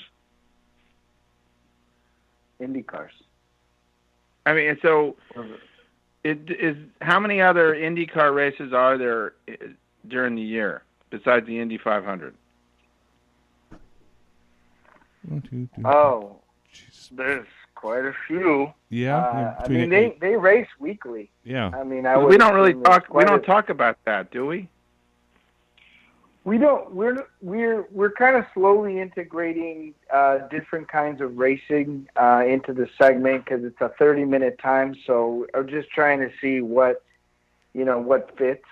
We have limited time and everything. I'm just curious as to why that race gets all the attention. It seems like that race gets all the attention, but there's nothing else that you really hear about. And the general public doesn't hear a lot about the other IndyCar races. True. Isn't that right? Yeah, the Indy 500 gets all the national headlines, and you really don't hear much. You don't get any national headlines for the regional races that came before or after. And that's in a typical year, that's true, because there is the Long Beach Grand Prix, which isn't being held now, but when it's here, there's a lot of buzz here when it's occurring here. But it's local. It's not national. But I can't name a lot of IndyCar race drivers because it happens once a year. In my mind, that's when I pay attention to it, and so I forget about.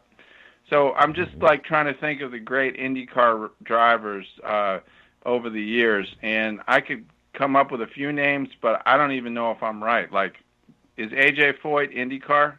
NASCAR. That he's NASCAR. So who's an IndyCar guy that I would have heard of? Like, I remember a guy named Gordon Johncock. Is he IndyCar? Johncock. Wow. Yeah. Surprised you remember that name. Do you remember that name? He's F1.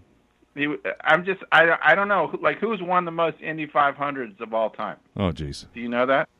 Yeah. No. So we got to get schooled up ourselves here. We'll do a little research. Al Unser?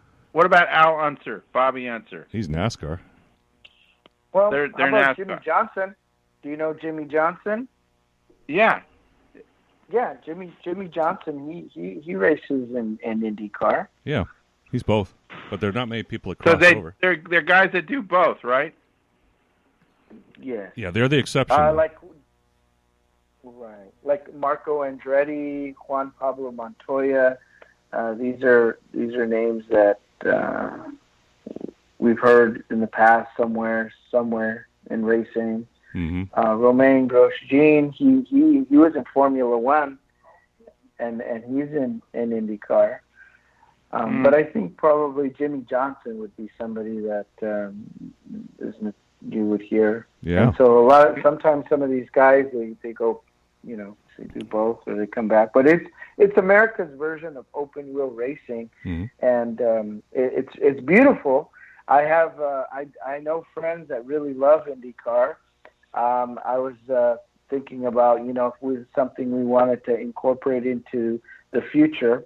And speaking about open wheel racing, I did want to get back to you, ChabDog, and letting you know that in October they are running a Grand Prix in F1 in Mexico, and in November they are running a Grand Prix in Brazil, in Sao Paulo.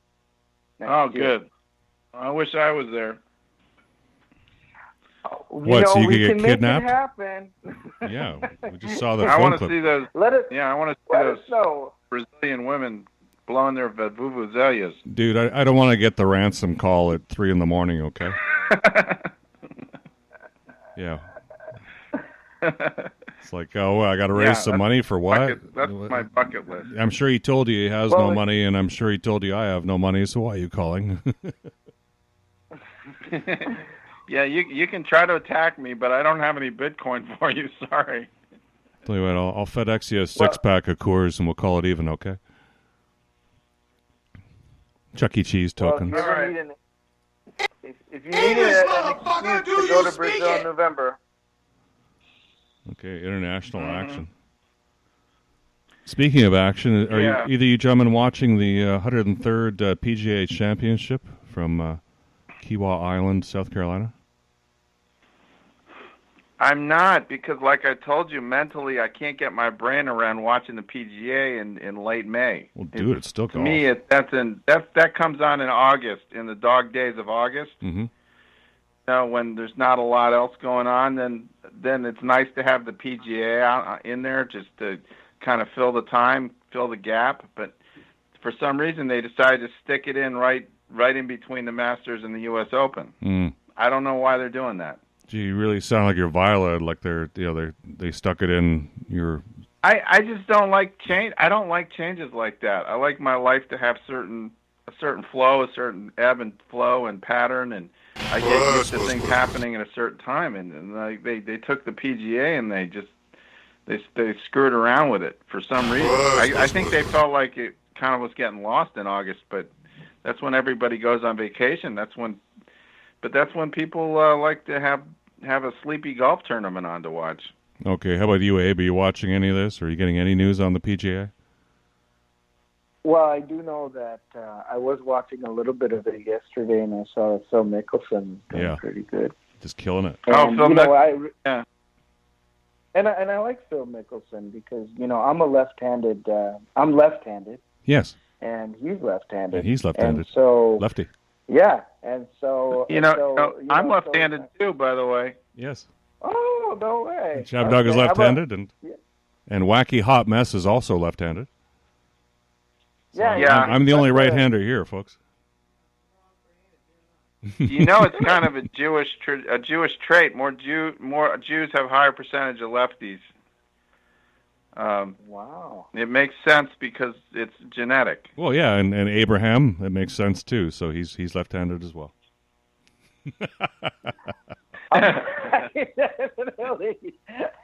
You know what? More and more I realize I think I might be Jewish on the show. I'm learning something new about being Jewish, and it just seems like I'm being more and more Jewish every week. It's a great way to be. But one of the things that kind of sucks about being left-handed and playing golf is like everything is right-handed. Everything, like you go to the store, all the clubs are right-handed. You really don't find a lot of left-handed clubs. And it's one of those situations where you can't just buy a set of clubs and just walk out the door with it. And you got to make arrangements. You got to order them. You got to sit there and wait for the driver to come in. And so it's Eric, you're in a good spot. Well, if you play golf, you're okay. Whether you're left-handed or whether you're right-handed, when it comes to golf, you got to be able to mark the scorecard correctly. You got to be able to do your arithmetic and your mathematics. and you'd think a guy with the surname Yang would be really, really good at math. But Y.E. Yang this week was disqualified from the PGA for scorecard error. He wasn't able to. Are you being racist by saying something like that? No, I'm being stereotypical, but in a positive stereotype. Even though it's a positive Asian stereotype. guys are too good in math to mess up their scorecard. It was a scorecard error. Can you imagine a guy Yang, not being able to add up his scorecard correctly? We can understand Rodney Dangerfield having a problem adding up his scorecard. Well, that's different. But not Mr. Yang. Not Mr. Yang, no. Meet my friend Mr. Yang. Remember that from Caddyshack? I think his name was Wong, wasn't it? And I think it was a couple of shows ago. Remember, we were talking about the PGA and somebody else didn't mark their scorecard right. Mm-hmm. Oh yeah, it's starting. Yeah, remember? Yeah. We so it's interesting to think that they can't. They've been doing this scorecard forever, and they do this all the time. Oh yeah. And it's amazing that they would have a scorecard error and get disqualified. It just seems like that would be something very important that you want to look at. I mean, oh yeah, you have to be very careful about that in golf. It's a gentleman's game, and if you lie or cheat or do anything dishonest and get caught, you're out. You're gone from that round. Well, speaking of a gentleman's game, card playing in old Wild West was also a gentleman's game, and here's an example of it right here. How do? Oh, this is a great clip. How do you in or out? God damn it! Boy, Ed Bailey, you look like you're just about ready to burst. Come on, show. Well, I suppose I'm deranged, but I guess I'll just have to call. Cover your ears, darling. Isn't that a daisy? Isn't that a daisy? Son of a bitch. Hey, Billy, just settle down. Shut up. Take your money and get out, because I'm tired of listening to your mouth. Why, Aunt Bailey? We cross? Them guns don't scare me. Without them guns, you ain't nothing but a skinny lunger. Ed, what an ugly thing to say. Our poor ugliness. Does this mean we're not friends anymore? You know, Ed, if I thought you weren't my friend, I just don't think I could bear it.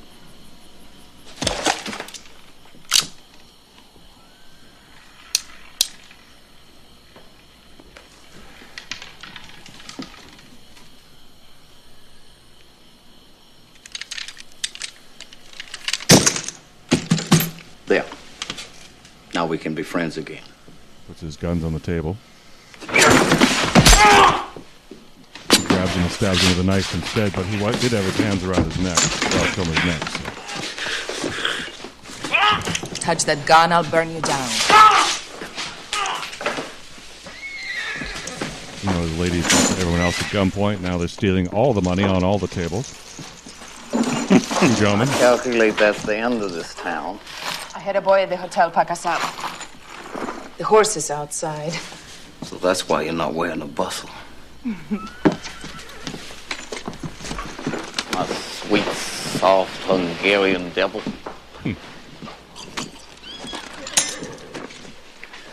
Well.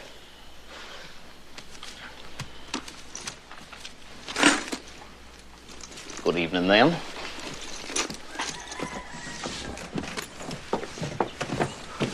Let's not bother about the luggage.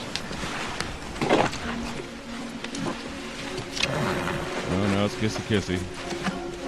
All right. There we go.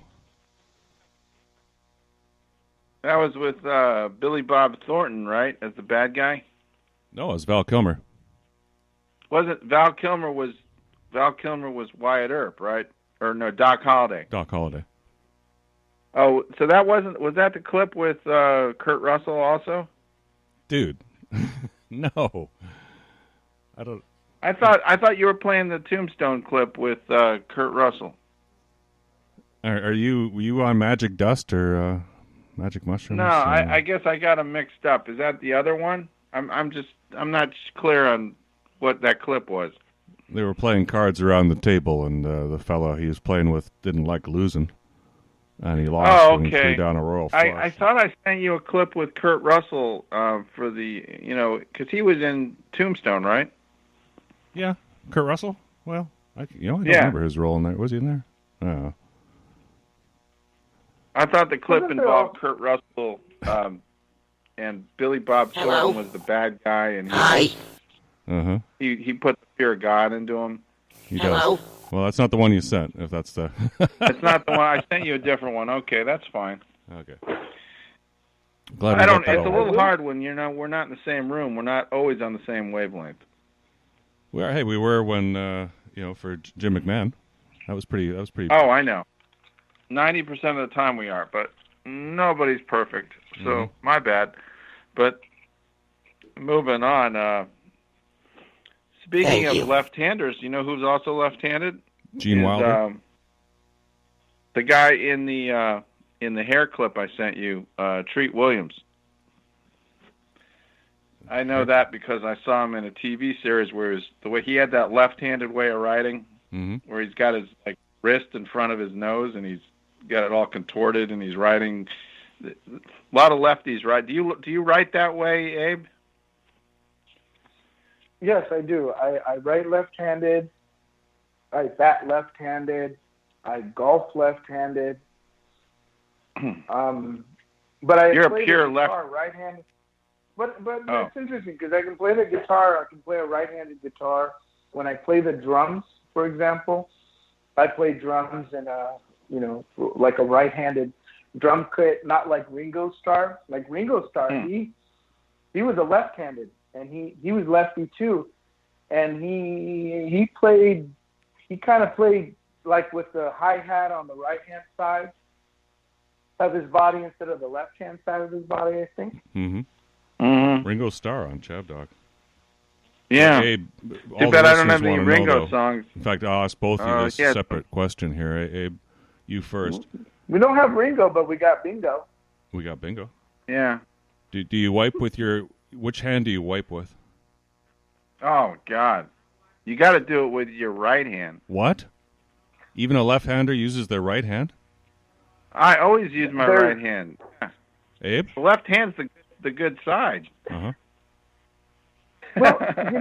here's my thought on that is I'm also half European, so there's this thing called the bidet. Yes. Oh. And that's probably the thing I love the most. Yes. Yeah. And let me tell you, during the pandemic toilet paper crisis, it wasn't a crisis. That for was you. a lifesaver. Yeah. And it was not a crisis, exactly. No crisis in the Miranda household there. Wow. None at all. That's the joke. Okay, well, that's interesting to know. And Yeah. Wacky Hot Mess has I guess informed me when I that talk despite about- being a left-hander, she wipes with her right hand as well. So I think there's a trend going there. Maybe it's a tribe thing. Yeah, I mean, it's like your left side is your good side. I always think of it as my good side, so I try to keep it as unencumbered as possible. But I do have a wedding ring on my left hand, which I never really got comfortable with. No offense to my wife, but I mean, I don't like having anything on my left hand. I like it to be free and easy and just ready for anything. Well, I'm just glad you wipe with your right hand and not the one with the wedding ring. But don't worry, I'll never shake your hand with my right hand unless it's washed. Oh, it's okay. Nobody else washes theirs anyway. I was in the Marine Corps. Trust me, I'm good. We're good. He's immune from everything. Yeah. You must wear your watch on your right hand, right? Actually, I wear my watch on the left hand. No, I don't understand that. No, you're right. I haven't worn a watch in a while. You're right. I wear it on the right hand. Yeah. You're right. Yeah, you're right. Okay, I want to plug something really creepy here, and because we got to throw some Blueberry into the mix here since we haven't Blueberry too much.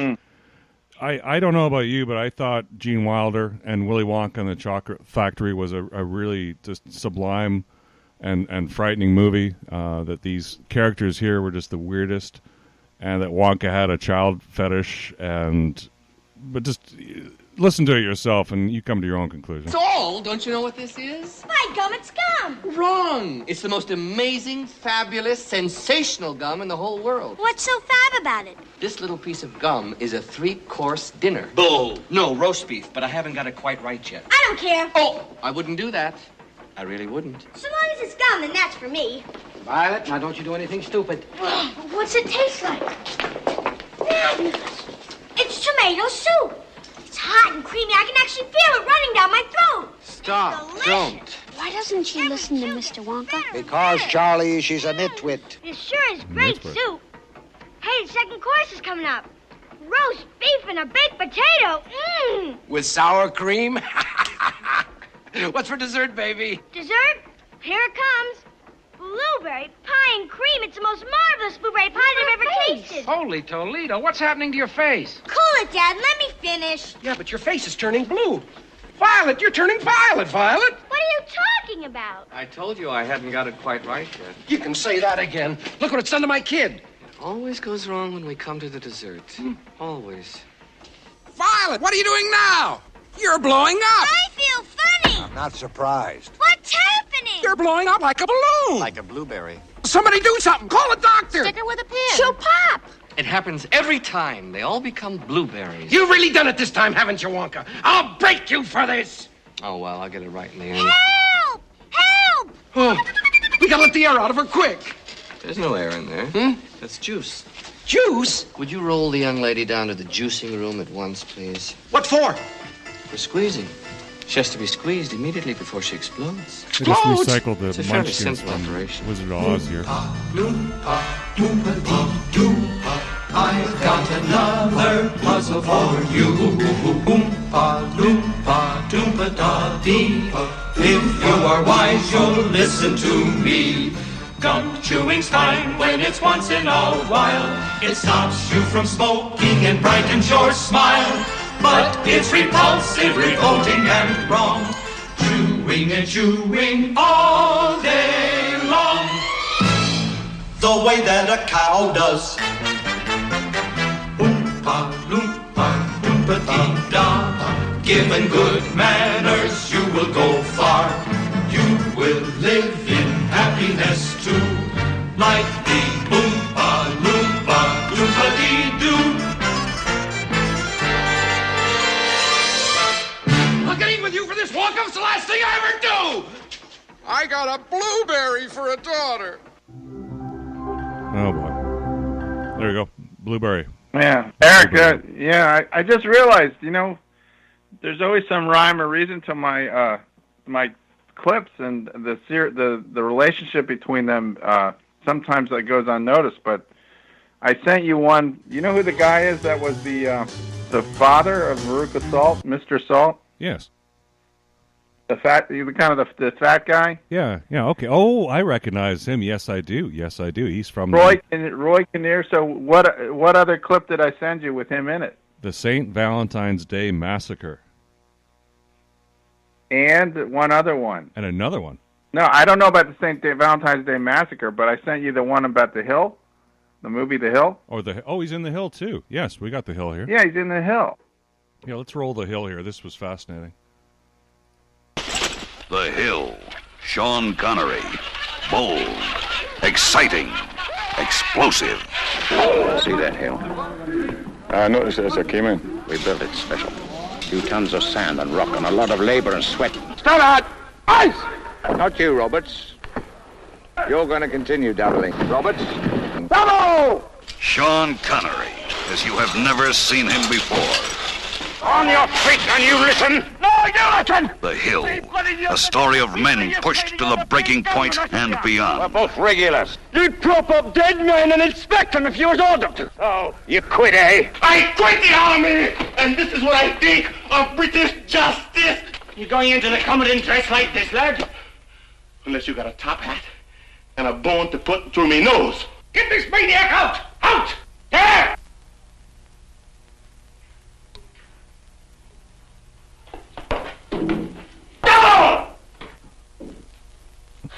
Ozzie Davis. Williams murdered Stevens. Don't forget that. Drop your trousers.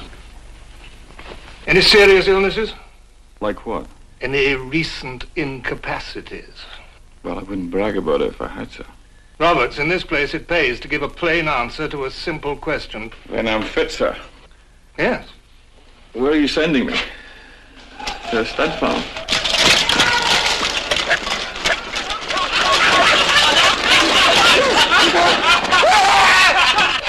What kind of a bloody fool are you trying to make of me, huh?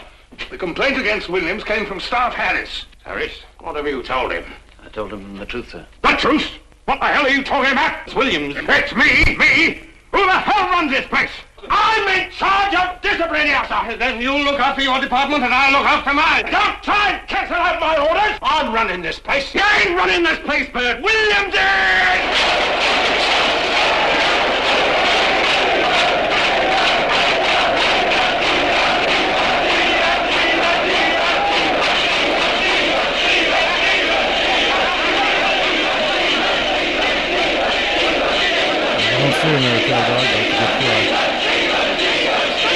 Yeah, Sidney Lumet film here, 1965, but no, he wasn't there. No, it was Roy Kinnear. He was Monty Bartlett. Really? They didn't even get a credit then. Well, I looked up the actors and the cast, and he's definitely listed there. Good show.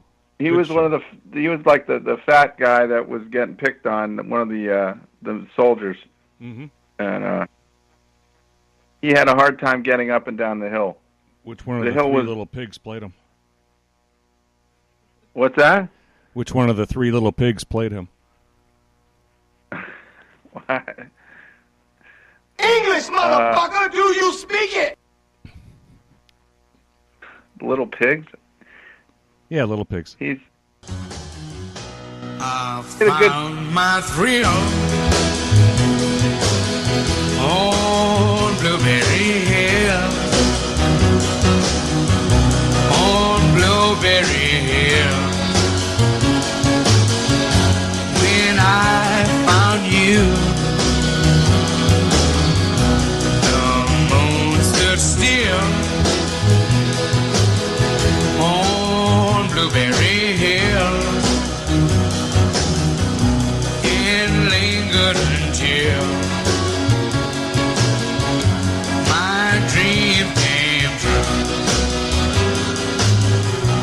The wind in the willow played love's sweet melody, but all of those vows you made are never to be. So we're apart. You thought of me still,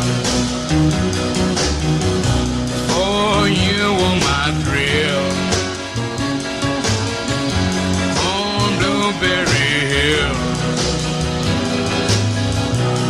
the wind in the willow played love's sweet melody,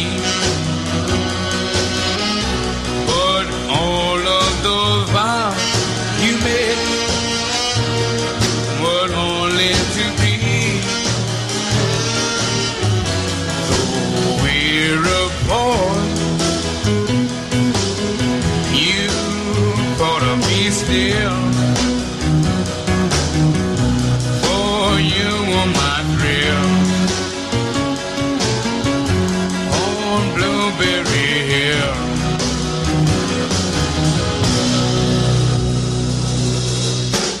The great Fats Domino on ChabDog.com, Yeah. ChabDog Sports Talk Radio love that Show. song.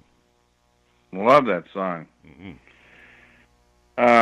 So that was a little divergence there from sports, but that's sometimes what happens, and those clips are kind of tied together. And we didn't play the St. Valentine's Day Massacre. Maybe we can play that on the way out or something. But I did want to talk a little NBA. that the playoffs are starting. And Abe, do you have a dog in this fight?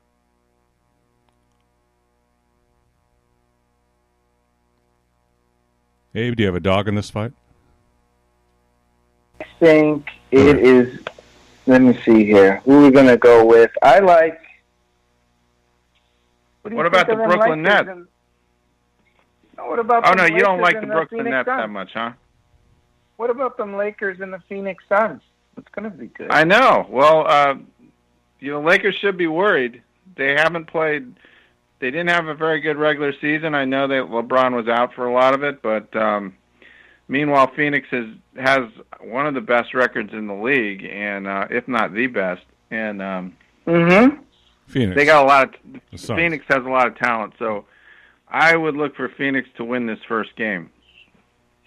I have a lot of Phoenix Suns fans to me are like Mets fans. It's like they just always they never really it's frustrating to be a Suns fan. Very. And I have cousins who live in Arizona. Matter of fact, they live in Prescott, Arizona, and they're huge Phoenix Suns fans. And it seems like when I talk about the Mets, it seems like they can relate to what I'm talking about.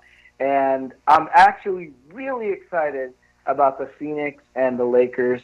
And you know what?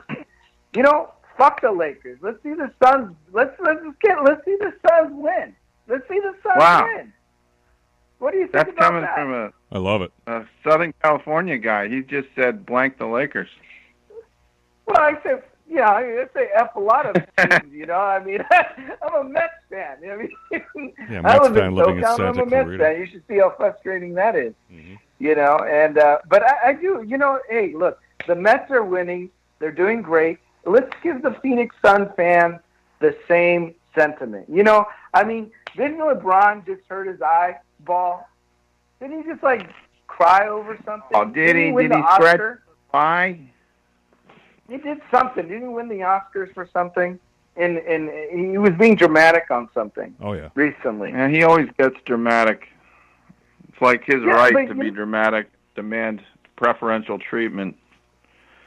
I'm just sick of him so much. I pray the Suns win.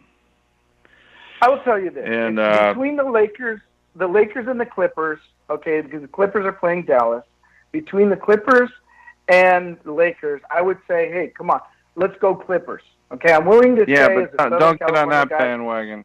Clippers are the biggest choke artists in the playoffs. We understand. But if I had to choose between the Clippers and the Dallas Mavericks, and granted the Mavericks are probably going to win that series, I'm going to say, hey, let's go with the underdog. I hope for the Clippers. I prefer to see the Clippers move on than Dallas move on. Of course, my eyes are on Memphis. Memphis and Utah. What do you think?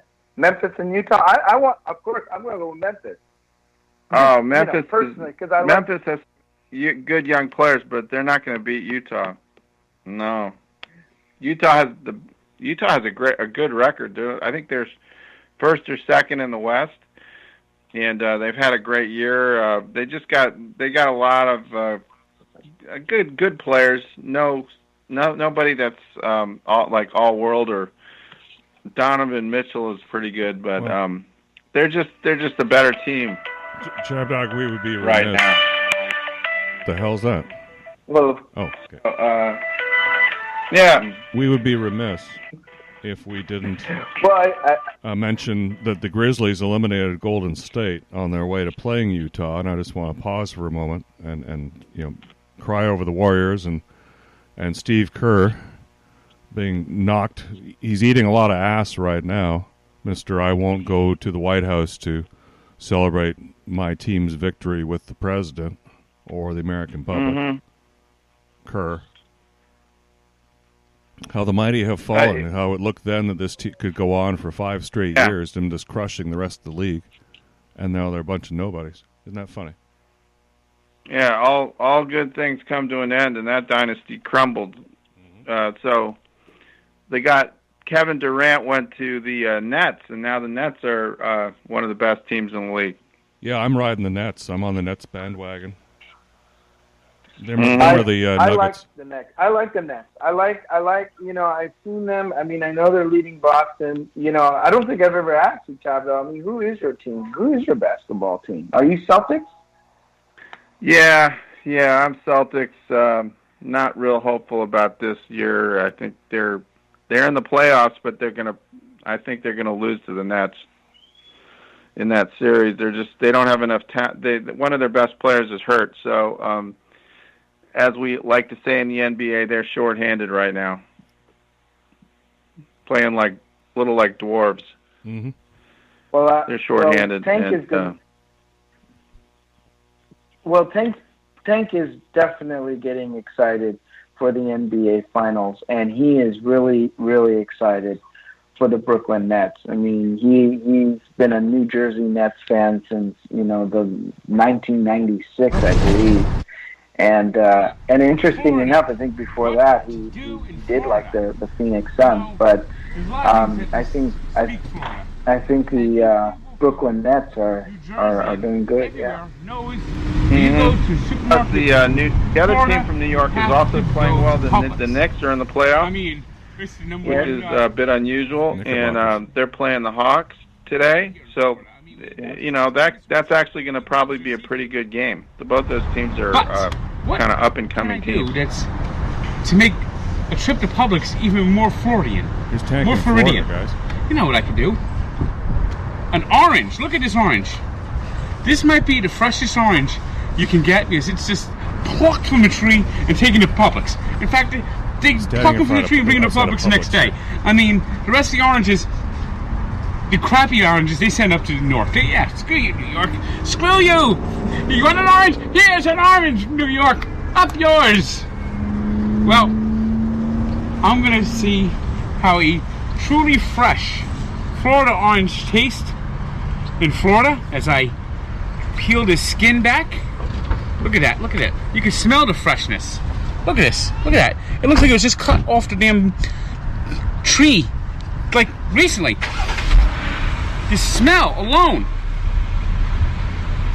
I've never held a fresh piece of fruit before.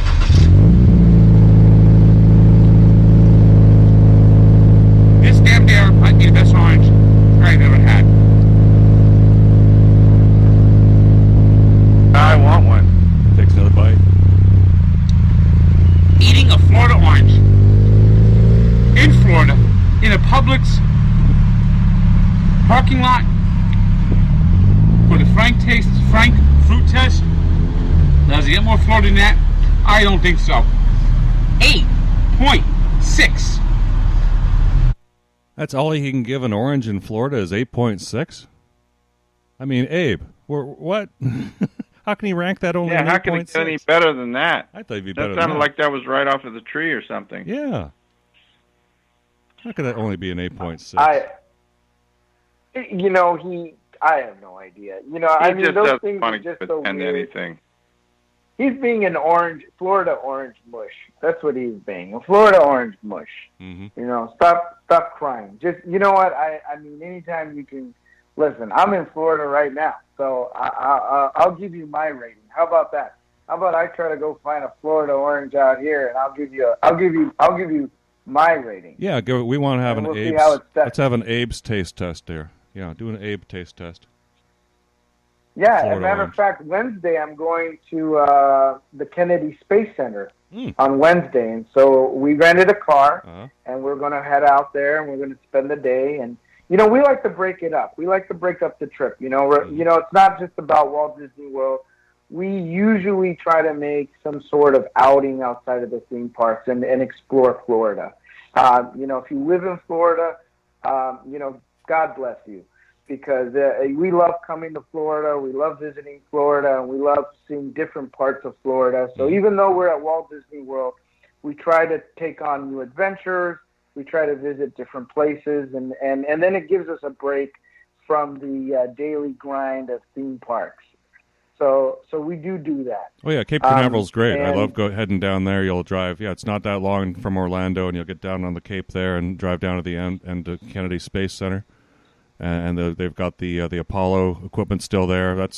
I was there when the Apollo equipment was there, actually, when they were still doing the Soyuz docking and stuff way back in the day. I love Florida and the coast there. It's a beautiful spot. And you're going to hit Universal too, right?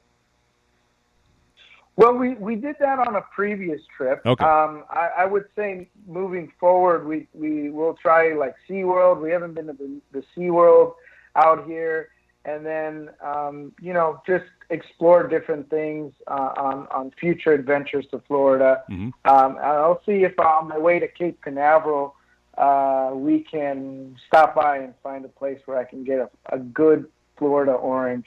And I'll try to do a taste review for you guys.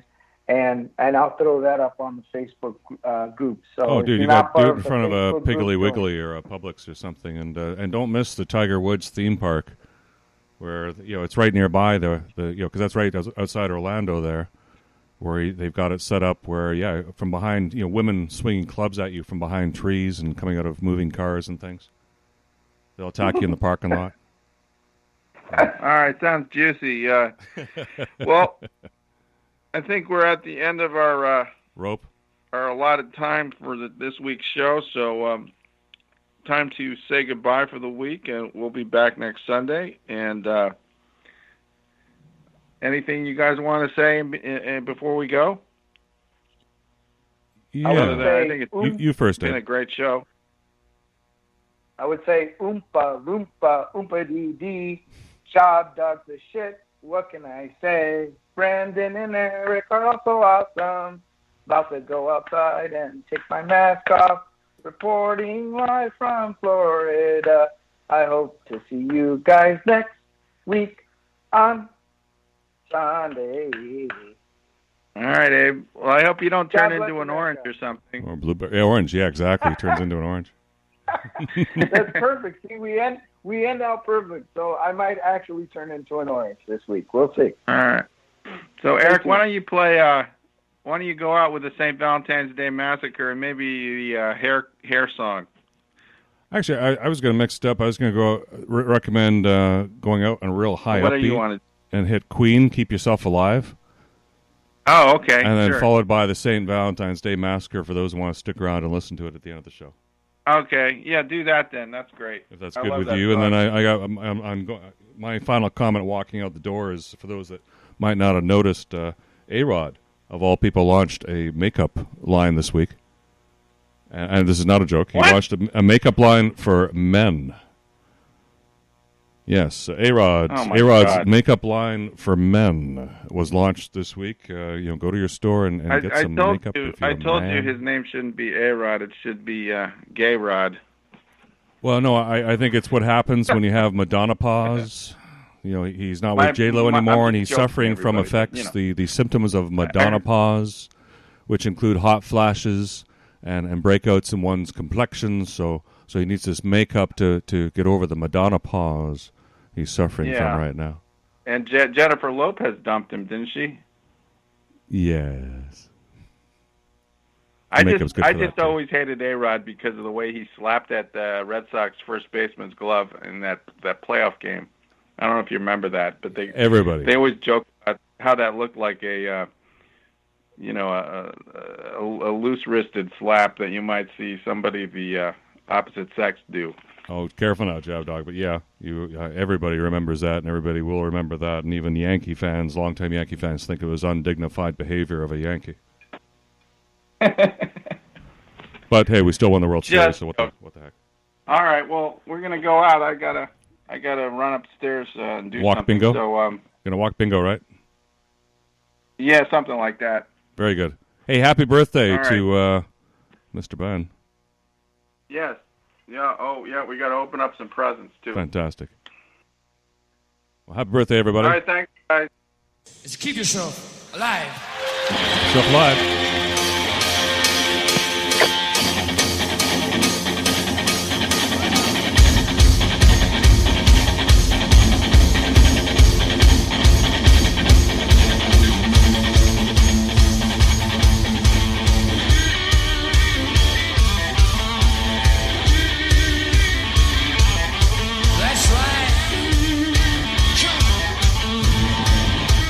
Just you keep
What's wrong? Thank you. You guys just get off the boat or something? Huh? Am I the only guy around here who knows what's going on in this town?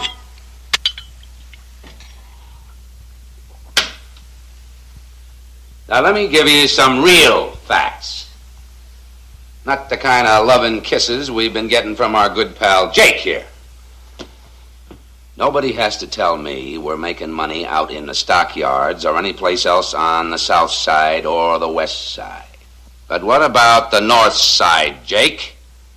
I don't hear no nice fat figures on that. Or maybe you figure that end of town ain't worth holding on to. We talked about this, Al. Yeah, we talked about it. You talked about it! Well, no trouble, Al. Forget about it, Al. Fucking Ranger's showing off, Al.